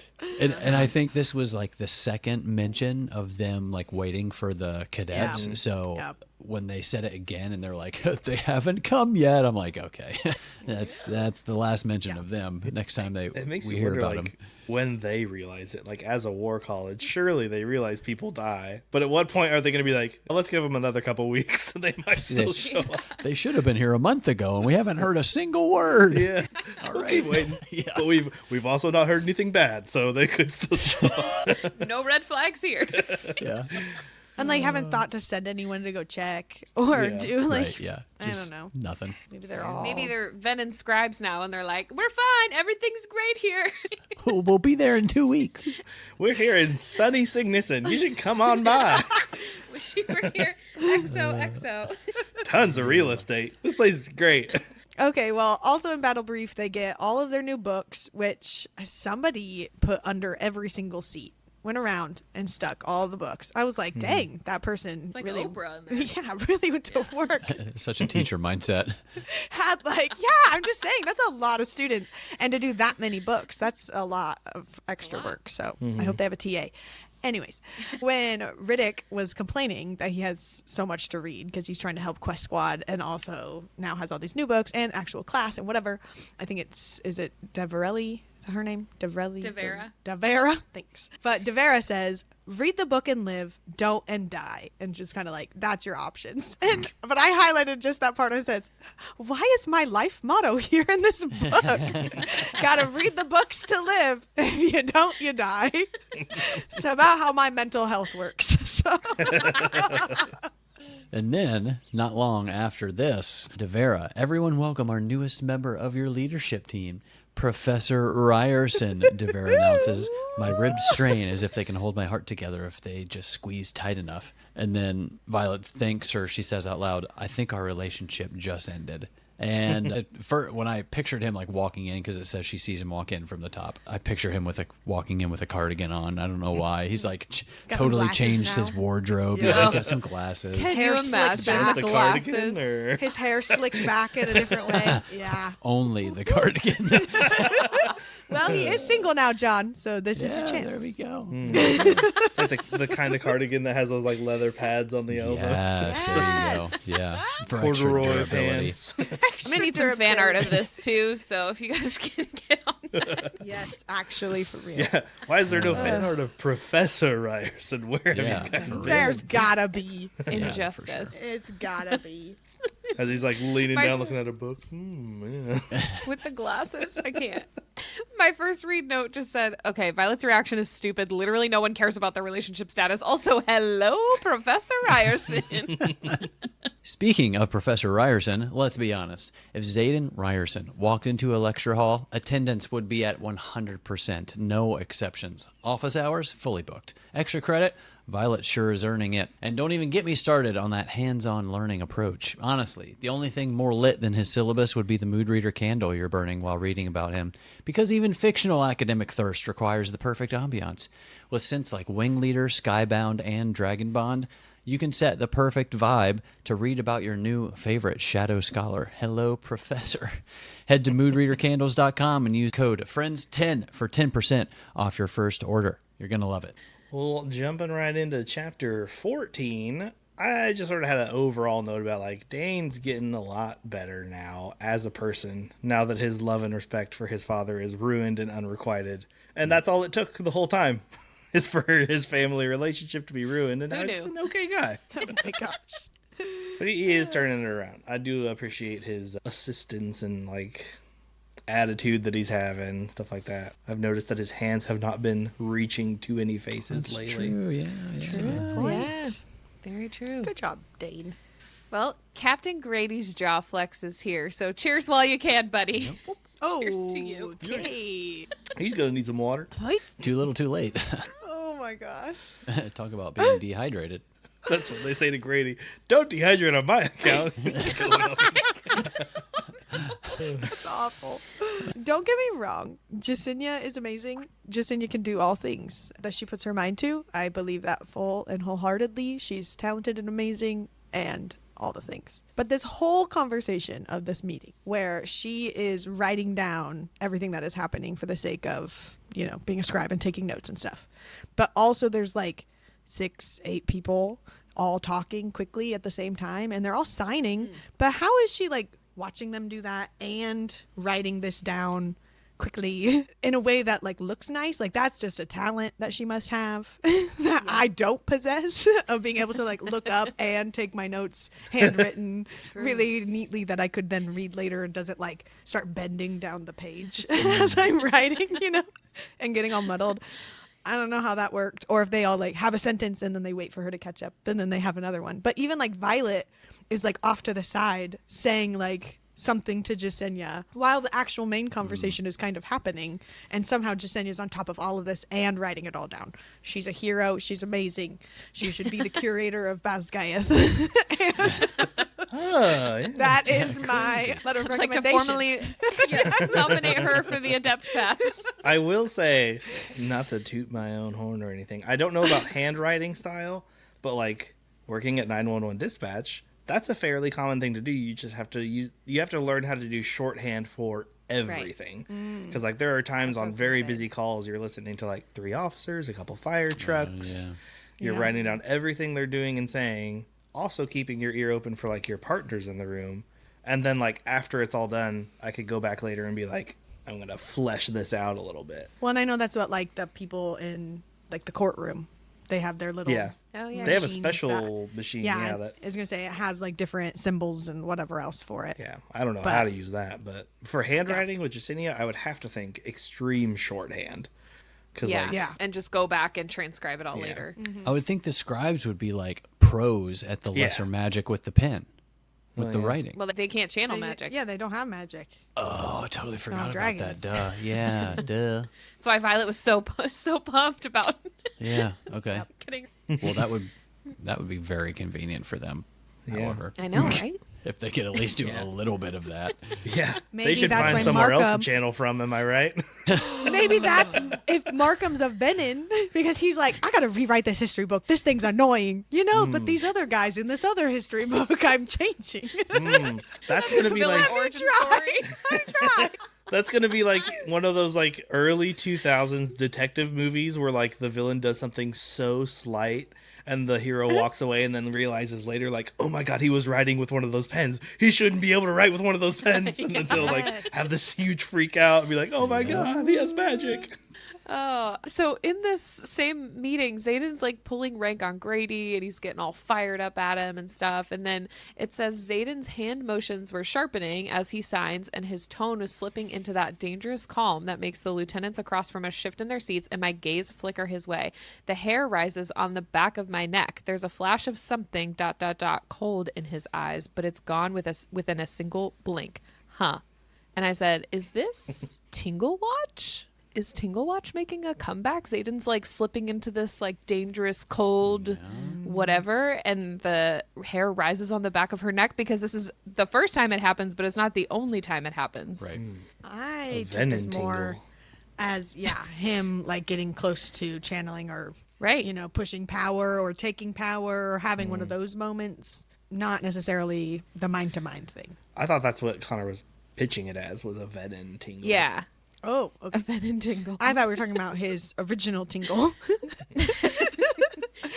Not the vibe check tingle, but Not the intentions tingle. Venom tingle. The Venom tingle. Yeah. Like So many tingles. I know. It feels like the return of Tingle Watch though, but because it's like he doesn't even realize that it's happening. Yeah. I wonder if this is him. I wonder if he is like reading intentions though, and like him doing it now that he has this like venom power.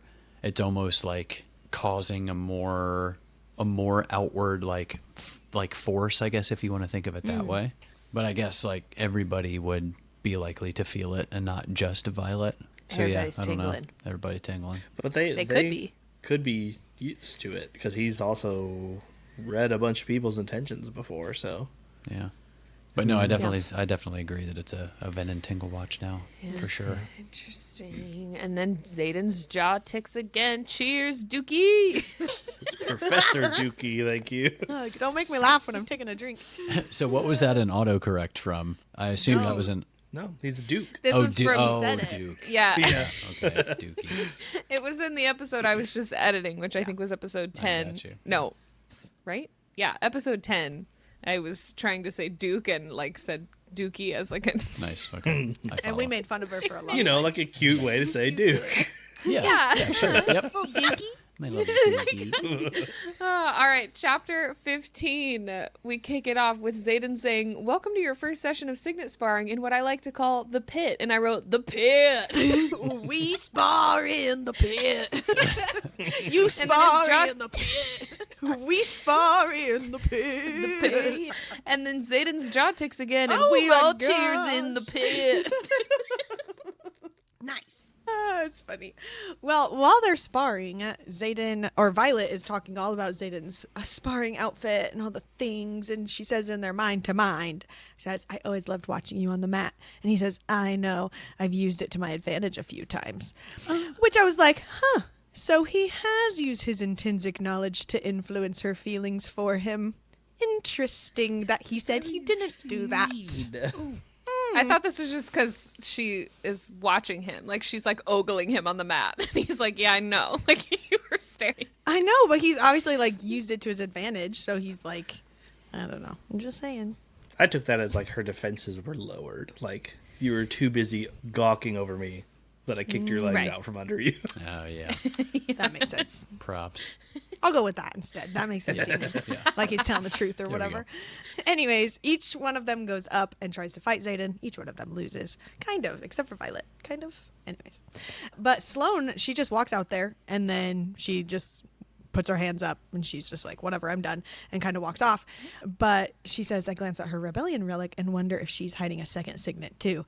And I'm just on second signet watch. I have been on signet watch for everyone anyway and trying to figure out like what they are and what they mean to each person.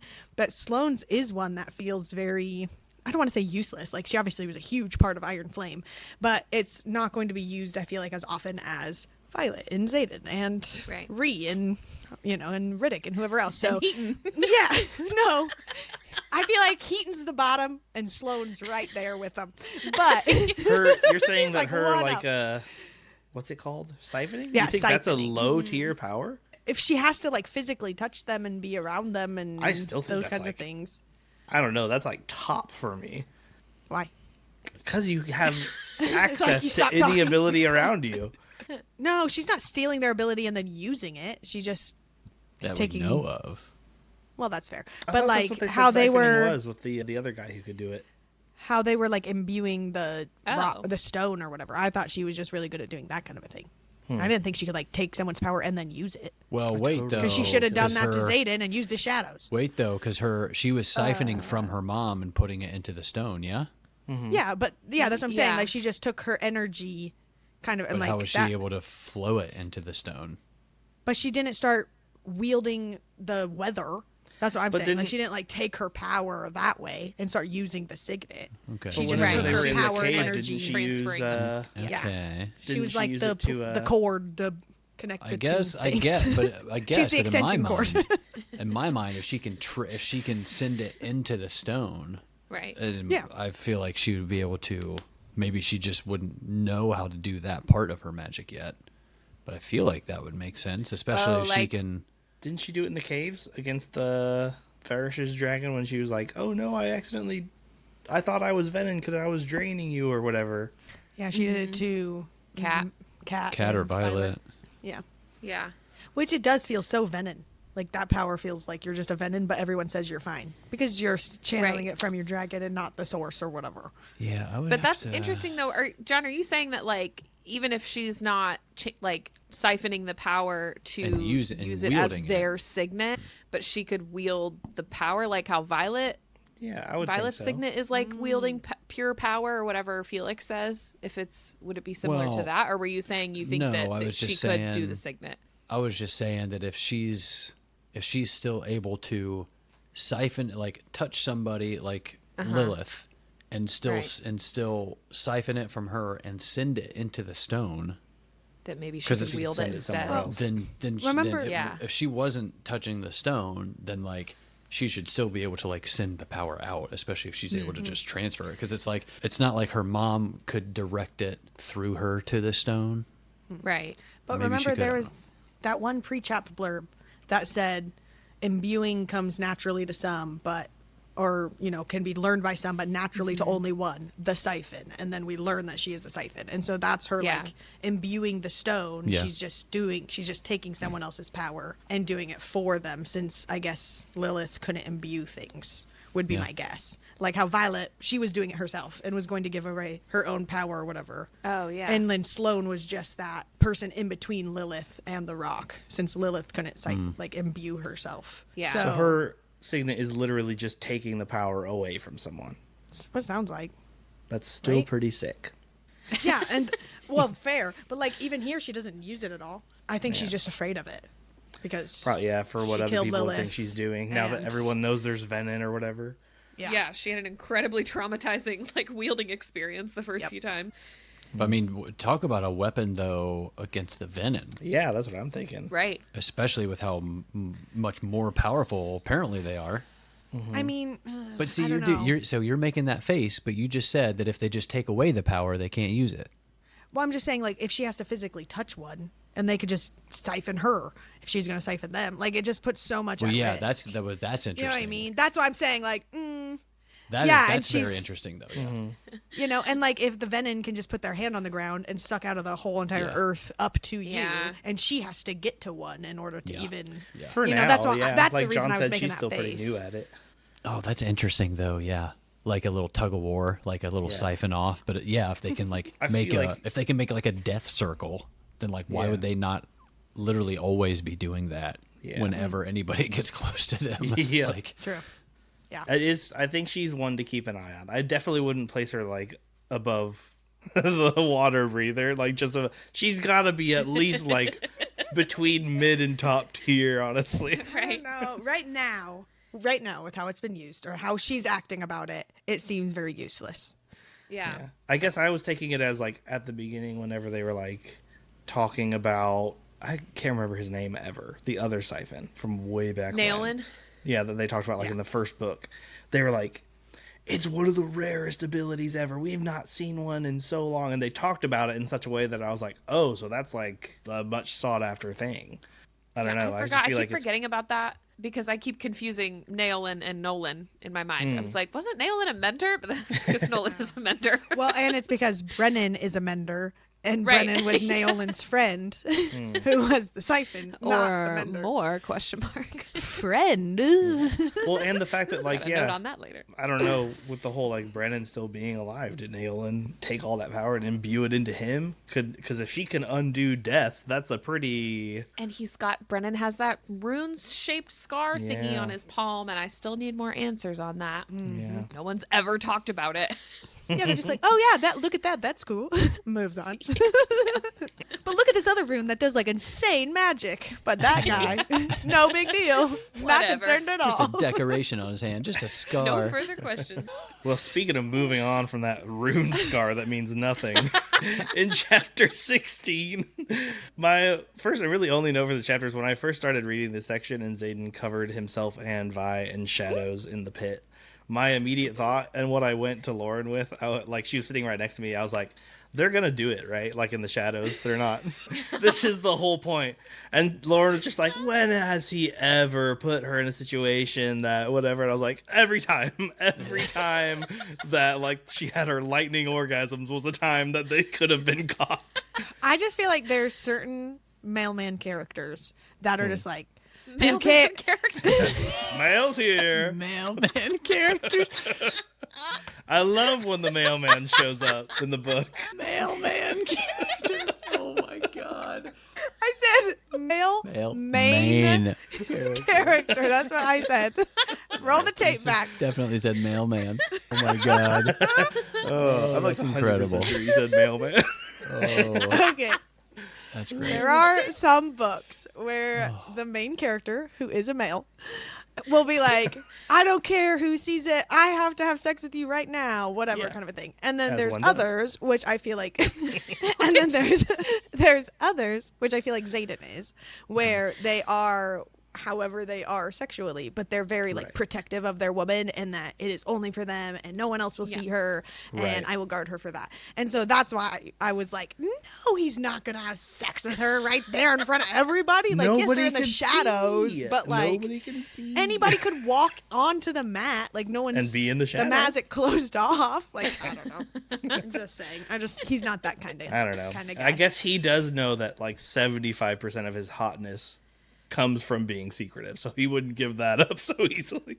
Well, I just had several God's Watch moments from this chapter from all their conversations. So they were talking about what? I just remembered. I said mailman. Sorry. So you admit it. I did it. I really did The it. truth comes out. But I tried to contain it so I could say the note, and then it just reminded me. Okay, sorry. Continue. She can't hold on to a lie for too long, that one. Okay. So lots of God's Watch moments in this chapter. The first of which they were talking about, they're in like Shantara here, and someone mentions that like the flyers have been gone for hours worshiping in Shantara. So, and they were like, if they don't come back soon, they're gonna miss the wagons back to the school. So that was interesting that like, even though Violet talks about going to temple all the time and stuff, that the flyers I guess go more. Well, and the first part of that sentence is a group of us had visited the temples after lunch. So it sounds like she and potentially others went as well. And we've been saying so many times, like, girl, you better go see Malik because you told him you would, or whatever. And so this is the first time that I'm like, okay, good. She went to the There's at temples. least- We've yeah. covered our bases on a couple of those. They at least visited real quick after lunch. But it was interesting that like the flyers seem to, I don't know, take it more seriously, because then a lot of these kind of come from Traeger in this conversation, where Traeger says, your temples to Malik and Dune are disproportionately large compared to the other gods here, except for Amari, of course. And Sawyer responds by saying it's a regional thing. Just a funny explanation for that to me.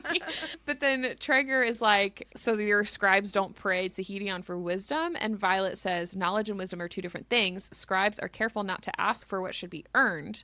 And he says like, so you didn't study before, wanting to go into that quadrant? And she says, my mother was never temple minded, which is odd considering you'd think she'd favor Dune. And I preferred to spend what worship time I had in Amari's temple. Then once my father died, I frequented Malik's, though I probably spent more time yelling at him than praising. And then Riddick says he personally favors Zanal because you can get through any situation with luck. So there was just a lot of little like personal background sort of in which like they just kind of temple hop depending on what they need or like who they tend to favor. So I just wanted to point all of those out here because I thought that was kind of interesting. We're finally getting a little bit more background. I really hope that the gods are somehow super important because of how much care we've given into them. And Well, there's new ones now and they're talking about it more. So I feel like, and now That's there's true. 6 gods, which is interesting to me with like the first 6. I just which- hope that the gods end up like, being real or have some sort of actual play potentially in what's happening. Everything has Yeah. just been them, like the humans talking about them. I do appreciate how it's sort of like a very realistic depiction of what a pantheon is and how Yeah. on Earth pantheons have been treated in the past, where it's that very rarely would you see someone choose a singular god unless, like, even if they're a member of that god's, temple, people would regularly give like sacrifices and offerings to 5, 6, or all the gods just to make sure that they're appeasing all of them. And like in the Yeah. back of their head had all these rules that like, I cannot do this because that'll just please this god and this will displease this god and I have to do this today. And so I feel like it's very realistic for them to be like, yeah, we have all these several gods, and like there were areas that some temples were bigger than others depending on the region. I do also still wish that like they will become a bigger thing. Yeah. But- I feel like with some fantasy series, like it could go either way where they, it's the gods are like a big deal and then you find out that they don't even exist or that they're not what you thought, or it could go the other way where you like don't think they're a big deal and then they are. So with this one, I feel like if the gods truly weren't going to be a part of it at all, then they either wouldn't be mentioned at all or they would be a much bigger deal, and then it would be a big reveal later that they're not actually a thing or like not actually what we thought. So I'm kind of hoping that since it's been like this subtle play up where we're like getting more and more mentions of it, there's 2 more gods being mentioned now, I'm like hoping this is a lead up to something Yeah. cool happening there. Yeah. I feel like if it doesn't push forward much in this or like the next book, I would stop counting on it personally. Yeah. Like, okay, they're not going to just show up in the 5th book and solve everything because that'd be too easy. Right. But I just thought it was funny that she yelled at Malik more than anything else, though. Yeah. Because I feel like that's probably most of what he gets as the god of death. Yeah. Yeah, this would be interesting, though, with the whole dynamic of, like, whatever force nature seems to be with liking things in balance, and then the dragons who pay no heed to their puny gods, and then the Venom, and then if the gods are potential players in whatever is happening, it would just be an interesting kind of dynamic between all of that, like learning more about all of those things. We need a Venom's view on the gods, see what they think about them. Or I guess even, like I said, going to a different region and seeing if they have the same gods. Yeah. Yeah. Well, and if we get to go with Andarna's research and stuff, or like her quest squad. Quest squad. Okay, this is the last line of this chapter, and I thought it would have been really funny if this was like the blurb on the back of the book, or the one that was like on every billboard or whatever. Yeah, and poster. And so this is book 3 after you come out of like hating Dane, and then it's kind of like mid Dane. I don't know how I feel about him in Iron Flame, but we get to this line where it says, "For better or worse, my fate rests in the hands of Dane Atos." I was like, ooh, that would have thrown the whole world for a loop. It would have been insane, but I'm here for it. So now I'm okay with Dane at this moment. So we'll see how it goes. Chapter 17. This is when Dane follows through and gets her research that her dad had, and it has a 6-letter lock. And so from this moment, chapter 17, everyone hears the word 6-letter lock. What were your initial guesses? Ready, set, go. I didn't. Oh my God. I don't know. Oh, Like I was Lilith, I expecting guess. Kyle to be. Yeah, my initial thought was Lilith, and then I thought that can't be it. It's too easy. Yeah, which is what they talked about. Yeah, I went Violet. Oh no, Lilith. And then like literally the next thing is Riddick being like, "It's Lilith, right?" And I was like, okay, well, it's wrong if Riddick's guessing. I might have guessed if, like you said, the next section wasn't them guessing. If it was like, oh, it's a 6-letter thing, and like something else happened, and I was left to wonder. But like they started guessing, so I was like, oh, okay, we're just jumping right into the guesses. But I will say, never would have guessed his dragon because I don't remember that name. I did not. Nowhere in my mind was her father's dragon's name. Her father doesn't have a It's dragon. Lilith's dragon. Or Lilith's dragon's name. Yeah. Yeah. I will say, as soon as Halden said the thing about like dragons being your first love or whatever, I was like, oh, I'm sir. Okay, great. I'm tracking. Yeah. I didn't remember the name, but I was like, oh, it's probably the dragon's name. It also did make me think, like, when I thought I'm sir, and then I was like, oh, well, did Papa Sornale have a dragon? Like, was he secretly a rider? Like, that was just kind of where my brain went for a second, but it was definitely I'm sir. No, he saved a dragon. Saved a dragon. Rider. That's right. And then I did just have to put this in here because I was a little disappointed the fact that this theory wasn't true. But one of the theories that I think even Connor, I don't know if you believe this theory, but we all kind of thought that Papa Sornale's research was going to be somewhere. And I was under the impression maybe it would even be in the Veil itself, since he had like studied feather tails, and we know that they hide in the Veil, and that maybe we would get to go to the Veil and like see this whole like moment and stuff. But instead it was just in his desk, and I was a little underwhelmed. But the cool vials and stuff to get the clue and to do the thing, that was cool. But that was cool. And it wasn't like an adventure to go find it. And I was expecting almost like a whole like cave type setup where it was like all over the walls, and it wasn't just like this organized book waiting for you. Instead, it was just like this wild man on theories type red string, whole bit. I would have thought with like how much Atos really wanted his research that if it was just in a freaking desk the whole time, there would have been a way that he would have figured that out and found some way to get it. Instead, like, it literally took his child. He's in their private quarters. Yeah, but still, like, if he never thought to even check somehow, like, he couldn't because he's not part of the bloodline or whatever, but there had to have been a way he would have figured out a way around that. His son was close friends with their daughter. He could have used him, like he already did for years, to be like, figure it out. Get that memory from her. Like, but he could have to college, but... That's a good point. Yeah. Do you think I was Lilith assuming? knew? I don't know. Probably. Because like Probably? the key or the cahoots. button to push was in her desk. Yeah. To open the thing maybe that's in not. his desk. Yeah. Because I think in book 1, Violet says she's the only one who knows where it is. So Lilith might not have even known. Because I know that, like, in his... One of the things it said, like, she was very well, like, not trusting of anyone there. So I could get behind it sounded her like knowing... in the letter they were in cahoots. And he'd have to ask her to open his desk every time for his research. I think he could have done it himself because he was part of the bloodline. It was just happened to be over. Honey, open my desk. Classic man can't get off the couch to just open his desk himself. I will say, though, after all the speculation about where his research is, because Violet's like, I'm the only one on the continent who knows where to find it, or whatever. We thought it was going to be in some crazy place. And then my first read note was like, you're telling me it's been here at the college this entire time? I thought that would be part of, like, traveling to some other place or, you know, to find his research. But nope, it was just here. I still feel like he's been to the Vale, but I don't know. I feel like if he was doing research on Feathertails and they're like, no human's ever been to the Vale, I'm like, surely he... Yeah. Especially because nobody knows what a Feathertail really even is, or at least that's what it sounded like. Because Andarna just shows up and they're just like, oh yeah, Feathertail, whatever that is. Yeah. I thought, maybe I'm misremembering, weren't all young dragons Feathertails until they get their scales? Nobody knows that it's a young dragon.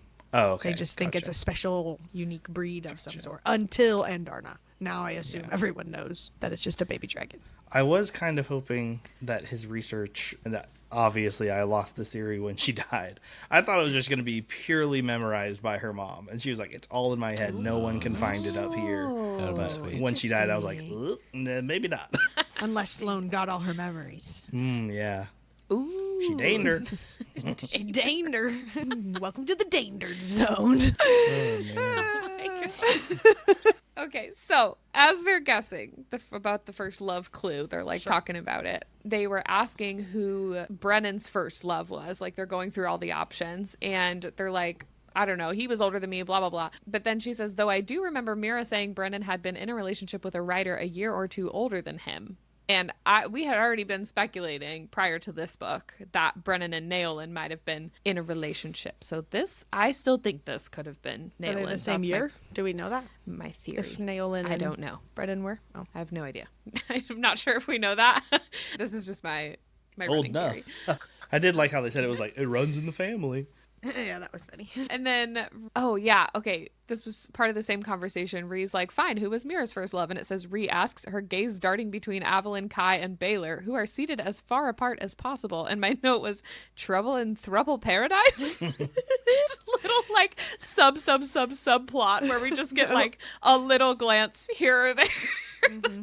I did not pay attention to this on my first read either, so that made me laugh. I completely missed it, which I'm so ashamed to say until you pointed it out last episode or whatever it was. But I also had this highlighted because I was like, oh, I'm keeping an eye on these three now. Yep. I gotta know where it ends.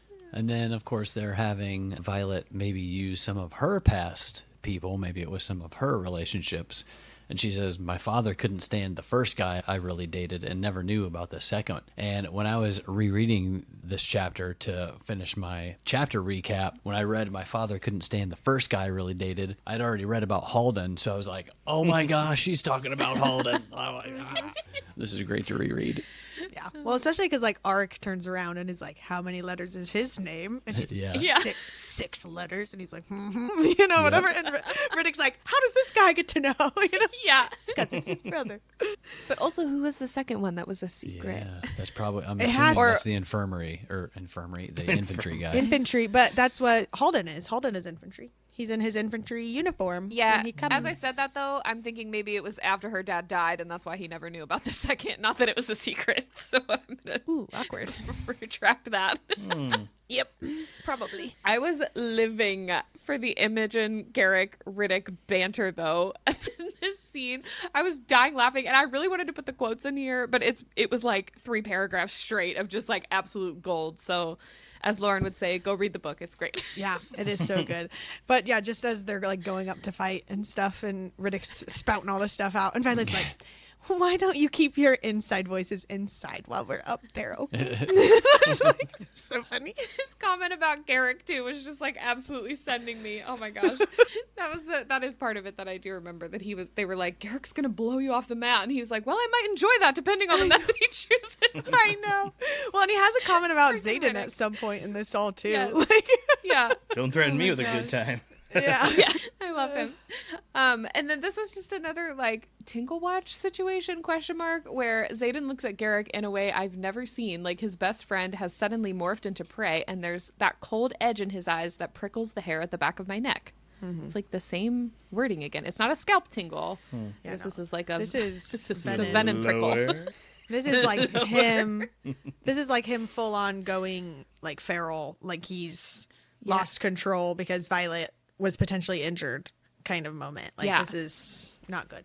And then, of course, Halden shows up and it describes him a little bit. One of the lines says, sandy brown hair falls recklessly over his left eye. And I couldn't help my note here. I wrote, because tonight will be the night that I will fall for you ever again. The fact that you spelled out exactly how that's pronounced Thank you. is top tier. Top tier. Good. But part of also this description of him is his eyes that are the real showstopper. They're as green as summer leaves, but man, do they wander. And I was like, oh, okay, I guess I know all I need to know about Halden. That's I highlighted this because of your green eyes equals evil theory from Throne of Glass. Oh, good point. Good point. I forgot about that theory because it was proven very wrong very fast, but maybe. I was like, they're super green and he's a super douche. Oh, it's funny. But also just like speaking of being a super douche, what a jerk for opening her mail or just like being okay that her mail was open, whether or not he was the first one to open it or not. And then almost making it seem like she was crazy for thinking that was bad. And he's just like, come on, it's no big deal. Like, whatever. And I was like, you gaslighting jerk. I don't like you. Already. Yeah. You're the Halden. worst. And then as they were talking about their history a little bit, he says, I never told you I was sorry. His face softens and his gaze skims over my face like he's noticing every detail that's changed. And I should have. If you're not with Ryerson, and they kind of goes on, and he like invites her to dinner so he can apologize the right way. And I was just like, oh, the drama. Yes.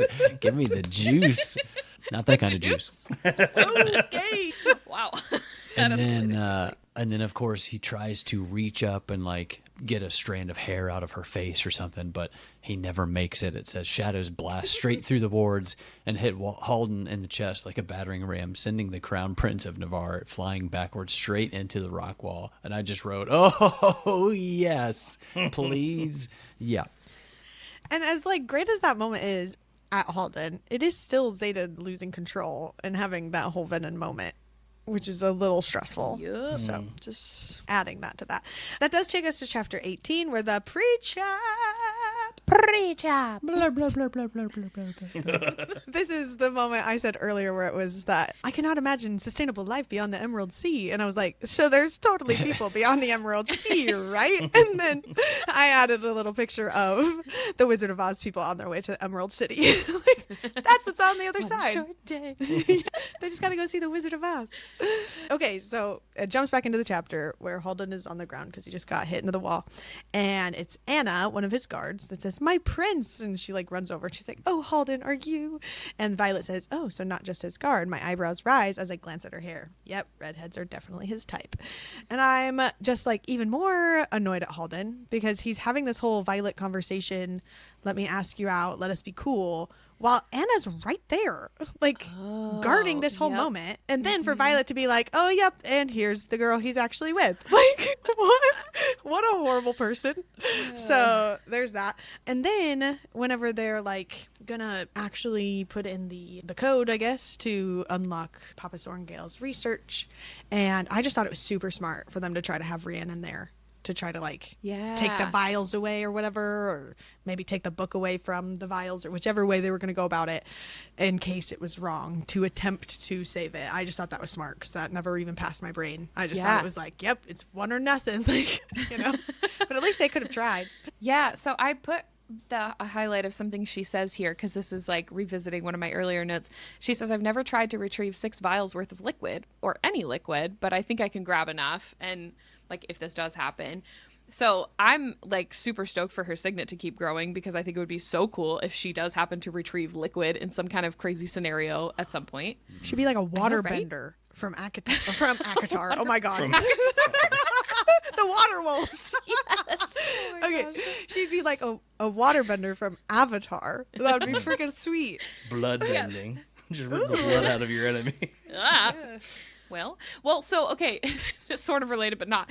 So, like, Lauren's note that she keeps talking about, like, how they keep bringing up the Emerald Sea, and then Heaton can breathe underwater, and Rhiannon's talking about maybe potentially being able to retrieve liquid at some point. I think it would be so cool if we got to, like, go to if there's some sort of adventure, like, in the Emerald Sea, and then Heaton gets to finally have their moment using their signet, and then if, like, what that made my mind jump to was, like, if somebody had almost drowned and she was able to, like, retrieve the liquid from their lungs or something to, like, save them. I don't know. I just feel like there's so many cool ways that could be used as a signet. Yeah. And now I'm just hoping they have some kind of epic sea adventure at some point to the people who are definitely beyond the Emerald Sea. The Empyrean pirate voyage.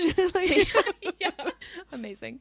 And then about Asher's research, Violet is saying, I want to read it all instantly, yet simultaneously limit myself to a single line so I can save another for tomorrow and then the day after. And on my first read, I wrote, this is exactly how I feel about reading this book right now, girl. I was like trying to fly through it really fast so I didn't see any spoilers on the internet. I read it in like 4 days. So I just wanted to devour it all in one sitting, but I also really wanted to pace myself because I had so much fun with this book on the first read. I'm having a hard time calling him Asher just because I've been calling him Papa Sornale for years, but I guess I'll do my best to change Call him that. Papa Ash. Nah. That Ash, though. I knew someone was going to say it as soon as he said that. Okay. Oh, that's so funny. So on the first page of the book, once they actually get it open, it's a letter to Violet. And one of the lines says, and my most sincere hope is that I am reading this, or that you are reading this by my side, laughing at the glorious mess that is our first draft. But I fear that may not be the case. And then he goes on to talk about like Brennan and Lilith and whatever else. But that line of, I fear that may not be the case, makes me think like there's no way he died of heart problems or being sad about Brennan. Like he knew he was being hunted or like watched or whatever, and that potentially could be killed for his research. I just really don't think that's how he died. I don't. Yep, I'm with you. I don't think so either. But I think for a long time, I was speculating that he was somehow still alive because Brennan was still alive. And they were saying, like, he died of basically sadness over Brennan. And I was like, but Brennan's alive. Like, he has to know. But then it says in his letter, if I now walk alongside Malik with your brother. So I really don't think he knew that Brennan was alive. But I'm totally with you that it couldn't have just been, like, heart problems or why he died. I feel like he had to know that something was going to happen. Especially because he's literally hiding all his stuff and his research and putting all these safeguards on it. Like he knows he's up to something that could get him in trouble. So I don't know. It makes sense that he would like know that. But also like after the Brennan thing, he says something about Lilith and just like, and if the worst case that she's also died, you know, like this is what you should do or whatever it is, which makes me also think more that Lilith was on the good side or at least on Asher's side and that they were in it together kind of a thing and not just... And that she was like playing a part the whole time. Or that maybe he also chose to sacrifice himself to save them somehow. And they just didn't, they just don't know. Yeah, good point. At the end of the letter, he starts talking about how like, and if you need to seek the weapon about the things that you now know about like the stories or whatever, which is about the Venom and the weapon to stop them. And then she questions, did he know about Andarna, about the rest of her kind? And that'd be cool if he did know about Andarna and the Irids and stuff. But like, what if he didn't? What if he didn't know that? Because literally no one knew that or has said they know that at least, unless obviously people are hiding that information. But like, if he didn't know that Andarna was Irid and potentially that was the weapon, what other weapon is he talking about? Is there another option out there that isn't Andarna? Because Andarna, it seems like the answer, but then that makes me feel like it's too obvious. Like in a book like this that's so deep and has all this other stuff in the lore and whatever, like it just feels like it's the obvious answer, so therefore that's not the correct answer. Just like we were saying with Lilith and Violet as the name to put in the book. Like, you know, just, I don't know. I feel like he did know about Andarna, maybe not her specifically. I feel like he knew something about the Irids or about her if he was studying Feathertails. But I don't feel like he would call her a weapon. But I do think that maybe he's the reason that Andarna knew about Violet. Okay. And like knew when to hatch, because it says that she heard about a rider coming or something. I don't think that, because Asher never wanted her to be a writer.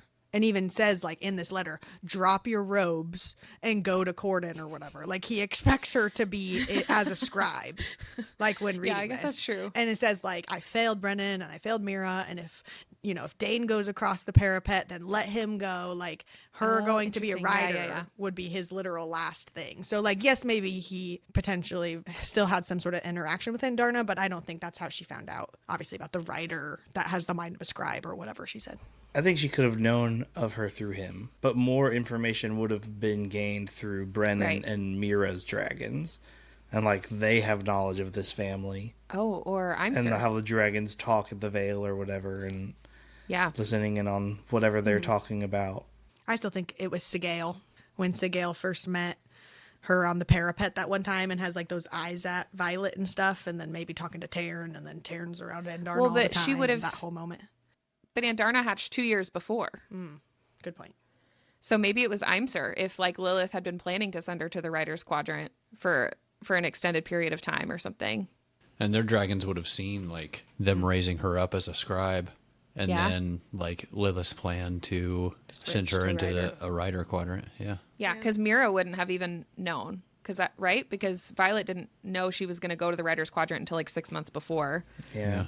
And if Lilith was so in cahoots with her dad about all the research and not trusting anyone, that could have very well been like the impetus to be like, no, you have to be a writer. Like it has to be you. You have to go. And, maybe she knew a lot more about what would happen than she put on.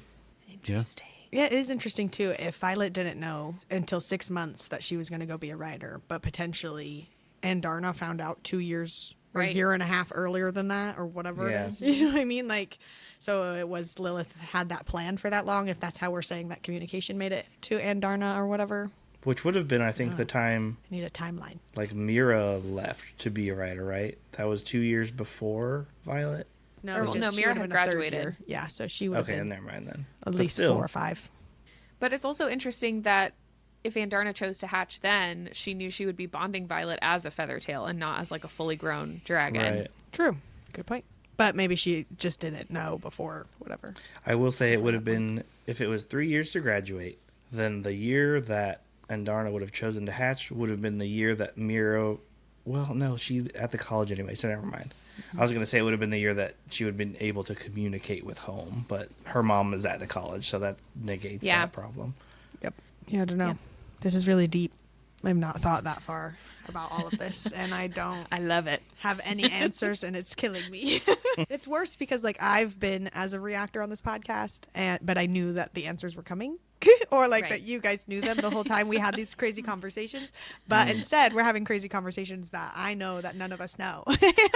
I hate that. This is what I've been waiting for, though. I love it. I'm living for it. And then while she's looking at her book, Xaden shows up and he's all hot and bothered because of Halden and her potentially loving Halden instead and blah, blah, blah, blah, blah.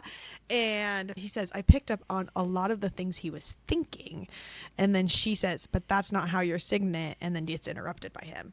So yeah, his signet is totally growing. We see all of these other signets growing and like becoming cooler and bigger and badder and all the things. So it would totally make sense that his reading intentions is growing and he's potentially like full on intrinsic reading reading their active mind, or maybe reading memories, or like however much more he's seeing. And we get like this little sentence here where he picked up on a lot of the things he was thinking, not just his intentions. Yep. Crazy. Oh boy. And then, yes, so he's talking about kind of how much he cares for Violet. He kind of goes off on a rant a little bit here, like after asking if, she ever loved Halden. And she says something like, oh my gosh, like, you're jealous, aren't you? Or something like that. And he says, yes, love, I'm jealous. I'm jealous of the armor that holds you when I can't. The sheets on your bed that caress your skin every night. The blades that feel your hands. So when the prince of our realm walks into my classroom and starts talking to the woman I love with what can only be considered intense familiarity, and then has the audacity to ask her out right in front of me, naturally, I'm going to get jealous. And I was just like, uh-oh. Like, I'm sensing a type of feeling heading in the wrong direction now with the whole Venom thing. Like it's his venonness has like amplified his care and love for her into it's starting to border on obsession. Maybe it might be a touch already there, I think. But I have more of this, I think, in one of my theories. But it's a little bit concerning how this is the trajectory where this is headed. Yep. I like love that you brought this up because I feel like there are a lot of quotes in this book that feel like swoon, he loves her so much, but at the same time, especially on a reread, I'm like, this is kind of cringy though. It's like it feels like it's too much, and this is kind of like Kyle was saying several episodes ago that it's like, is this his whole character now that he's just obsessed with her and that's it? Yeah. But like honestly, but it makes me nervous. Like, what does that mean for like the last 2 books in this series? Yeah. If there's no cure or like, well, and the fact that he is saying like he'll take down everybody in his way and the whole world and all the things just to be with her or keep her safe. Like these seem like super villain quotes. And I feel like seem not good. I'm waiting for like Violet to question it, to just like after he says something to be like, honey, that's so hot. Are you okay? Like, what's do we need to talk something out? Like, you're being really intense right now. Like anybody should, like there are times when I'll come up to Laura and I'm just like, I mean extra loving that day, and then it'll turn into like a, what do you want, Kyle? Like you've been very complimentary. You've been like, what is going on? yeah. See, on the other shadow hand, though, there's this part at the end of the chapter where it says, Violet, he groans, his hands capturing mine, pinning them above my head. No, not his hands, shadows. And I wrote, this do be hot, though, Professor Shadow Hands. Earlier she said, what else can your shadows do? Yeah, exactly. Yeah. I guess we'll find out. Yeah. See, that's what I mean. I keep flipping back and forth between like, this is really cringy and this is super hot. Go on. Yeah. I'm so fully exactly where you are right now. Totally there. Okay, so earlier in chapter 17, I think, when Halden brings the letter says they got to go to Inca to get this gem that was part of something that one of the first flyers used to like amplify their powers or whatever. And the pre-chap. Pre-chap.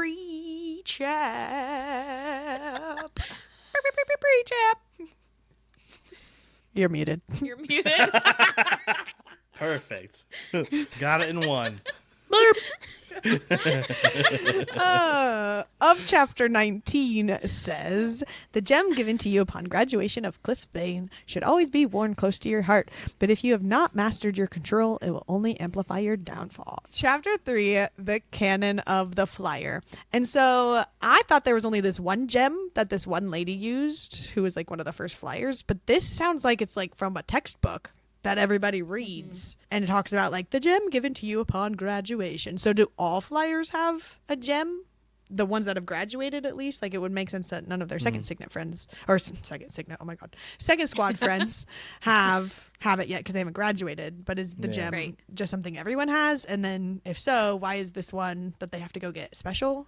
I assumed that yes, they all had it, but this one was special because it was one of the first flyers. Like, I don't know if this is equivalent to like their first 6. Like, it's a big deal because it was that specific person. So I don't know if that means it has more ability or if it's just like a... Well, not anymore. Well, yeah. Yeah. It does seem like one of those things where it's like, how much of this gem exists? How could it be so special if like every graduate gets it? It can't be that rare. Yeah, I don't know.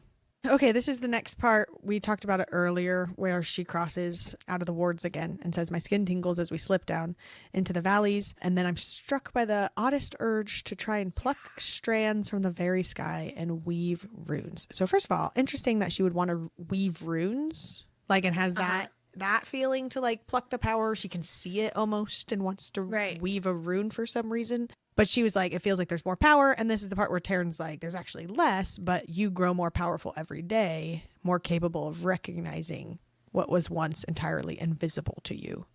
So she's growing more powerful. That's cool. Got that. Why do we want to make a rune right now. What's the feelings? And then she's bad at runes. I know. And I mean, she has pure power or whatever Felix said. So maybe this is part of that where she can like see it in the sky and normally sees it as a lightning bolt. But maybe this will be her being able to later finesse, grab this power and do something cool with it. What if she like weaves a lightning rune or something cool, or I don't know. And then Andarna is mad, of course, because she doesn't get to go along. Classic Andarna.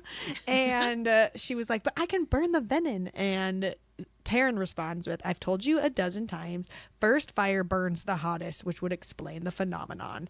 And I just kind of want to know what everyone's theories or feelings are about this. Do we think that it was her first fire, or do we think Andarna has some cool special ability? Feelings, thoughts? Be kind of rough for the plot of the next couple of chapter sections if it was just, it's like, you're bringing this up now, Taryn? Like, this could have been nice to know before they started talking about going all over the continent. Yeah. Good point. It's gotta be the first fire. Gotta be something. I mean, he says he said it a dozen times. So, like, I guess just people aren't listening to Taryn. I don't know, man. I don't Yeah. know. I don't know. I miss this, but I feel like Andarna just has to be cool and special. So, Yeah. Because she just is. That's part of her character. So. And then Violet tells Taryn to stay out of sight, and Taryn says, I am as the night. And I wrote, he's Bat Taryn. Yes. You had to say it that way, too. Incredible. My next note was literally just, oh no, not Grady. Oh, darn. Shoot. Oh, that's Melanie. All right, moving on. I liked her. I liked her. She's alright. My next note was, again, just all caps, freaking out about the claw through Aura's spine when they thought it was her Amazing. dragon coming to snatch her up, and it just went straight through her back. That was insane. Yep. And then, as they're, I think like right after that, Henson goes, damn, they got here fast. And then next thought, she goes, all right, Ryerson, you're up, to like get on their dragons. And Violet's POV in her head, she's like, they got here fast. That's all she has to say. And I'm like, I wonder how, Henson, you damn venom traitor. Well, and it's not Somebody in even that that- group has to be. I don't know. Well, and it's not even that they say they got here fast. It's that they mutter it, rocking back on their heels. Like, oh, wow. Yeah. They got here fast. Like, they Exactly. knew they were coming. Like, So, obviously, like, whether it was Grady or Aura, somebody has to be Venom, like, in this group. Yeah. Anyway, and then we get to the part where Sigale attacks one of one of the Wyvern in the sky. It says Sigale lunges, then seems to rake her claws into the Wyvern and climb its back. Her head darts left, then right, and the creature's wings snap free. I was like, oh my gosh. This was like on that same level as Taryn doing like the somersault with his tail and just racking some Wyvern out of the sky. That was incredible. What a great description. then Xaden is like holding her as they're trying to get onto Taryn and they're trying to get away and stuff. And she was like afraid that if she wielded that she would hurt Xaden. And Taryn goes, he's been a great deal closer when you've wielded, he reminds me. And she goes, nope, not thinking about how he would know that. Like, you guys clearly know when Taryn and Sigale are hanging out. I don't know Yeah, how you that's don't right. think they also know when you're hanging out, but sure. That's the old should I get the wing Awkward. leader? Oh, yeah. Exactly. I just had something tells me that Theophony will get exactly what she wants. A nice long talk with Violet. I feel like that's maybe not in this book, but I feel like we're eventually going to come up on a place where, at least with a Venom, there's going to be a good exchange of information that'll sort of open up a lot of avenues. Yeah, that's fair. But the quote here is, why do you not ask me the answers you so desperately seek? And I was like, is this a quote from Xaden and Iron Flame snuck in here? Yeah. How did this get here? Oh, careful, Theophony. Poor She's Violet. just going to be attracted to you if you talk to her that way. She starts twirling her hair like, what? Oh my God. Like Nick Miller, stop being so mean to me, or I swear to God I'm gonna fall in love with you. Exactly. It's the real enemies to lovers. Yeah. But it is like Violet is supposed to be this scribe brain and whatever, but she never asks any questions, and it just kills me. Yeah. Kills me so much. But they end up getting the little gem. It's been taken away by... Yes, thank you. It's been taken away by the Venom anyway, like its power or whatever. And when Mira gives it to her, it also has the letter by Theophony. And Mira says, like, but she knew we'd be here. Like, that's how this whole chapter ends is, I mean, we just talked about that with Henson or whatever, but somehow she knew, and yep. Not like they had a precursor to this earlier in the book. Yeah. Well, and even the guys that were like supposed to be patrolling were like, oh, well, gee, we just went a little further out, so that's why we weren't here. And I was like, yeah. Yeah, Pew and whatever the hell his other name was. Pew, pew. You sound like Violet in that one meeting. Lieutenant, what's his name? Lieutenant forgot his name. Yeah, that's what it was. Okay, well, that's it. That's the end of the section. So, what are your current character thoughts, gentlemen? Well, General Atos still at the top of my shit list. Aura was making it to the top, but good riddance. And I have Dane equals don't call it a comeback. Because, I can see him possibly getting more involved since he came through with the research and also knowing Crovlin better than Violet. So I feel like Oh, yeah. Oh, yeah, we didn't even talk about that. I mean, I'm kind of actually I just thought of this. I'm thinking if they need like more people to go, like maybe she'll take Dane with him as well. I mean, that would make sense, especially if they're going to go straight there.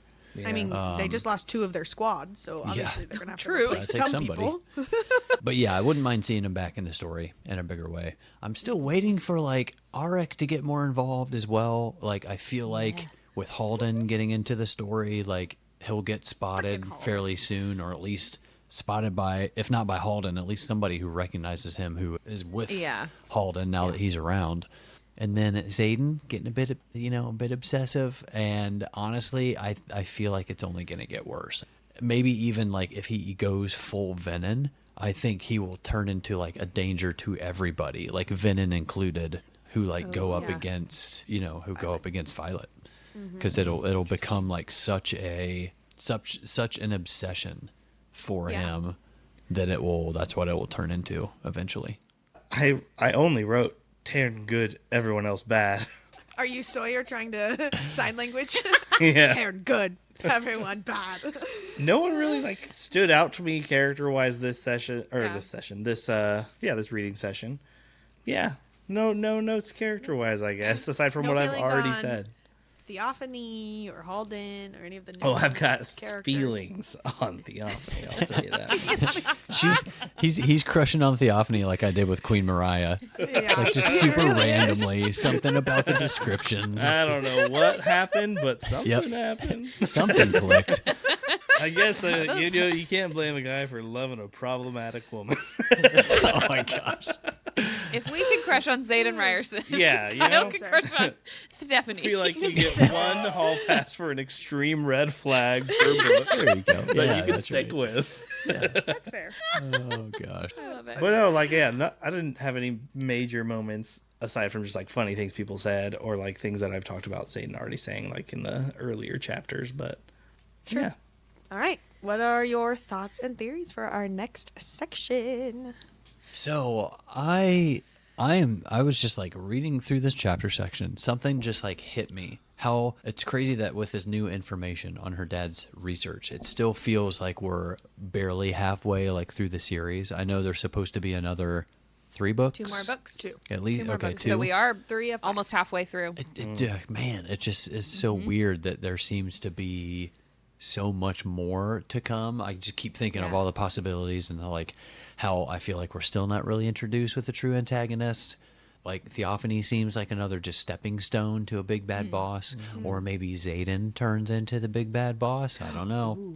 I just don't see, again on Xaden, I just don't see him getting out of his like debacle here with the whole Venom thing, which I believe means, to my despair, that their relationship will eventually die out due to just sheer survival on like both of their parts. Like they can't be around each other anymore. Like he's not gonna risk her with like him losing control and all that stuff. So, and it seems like Violet may get a little bit closer to her chosen task force after all the recent shift in membership.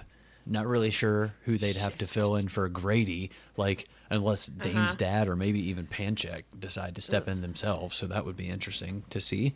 Yeah. I think on their trip to Deverelli, Halden will go too far and Xaden will cross the line in a big way because of it. And I think we're about to get a ton more info on her dad once they hit the Isle Kingdoms. And maybe he's the merchant. Oh my God. Ooh. Yeah, I honestly Like the agree name with was fake and it's him the whole time? Yeah. Yeah. Yeah.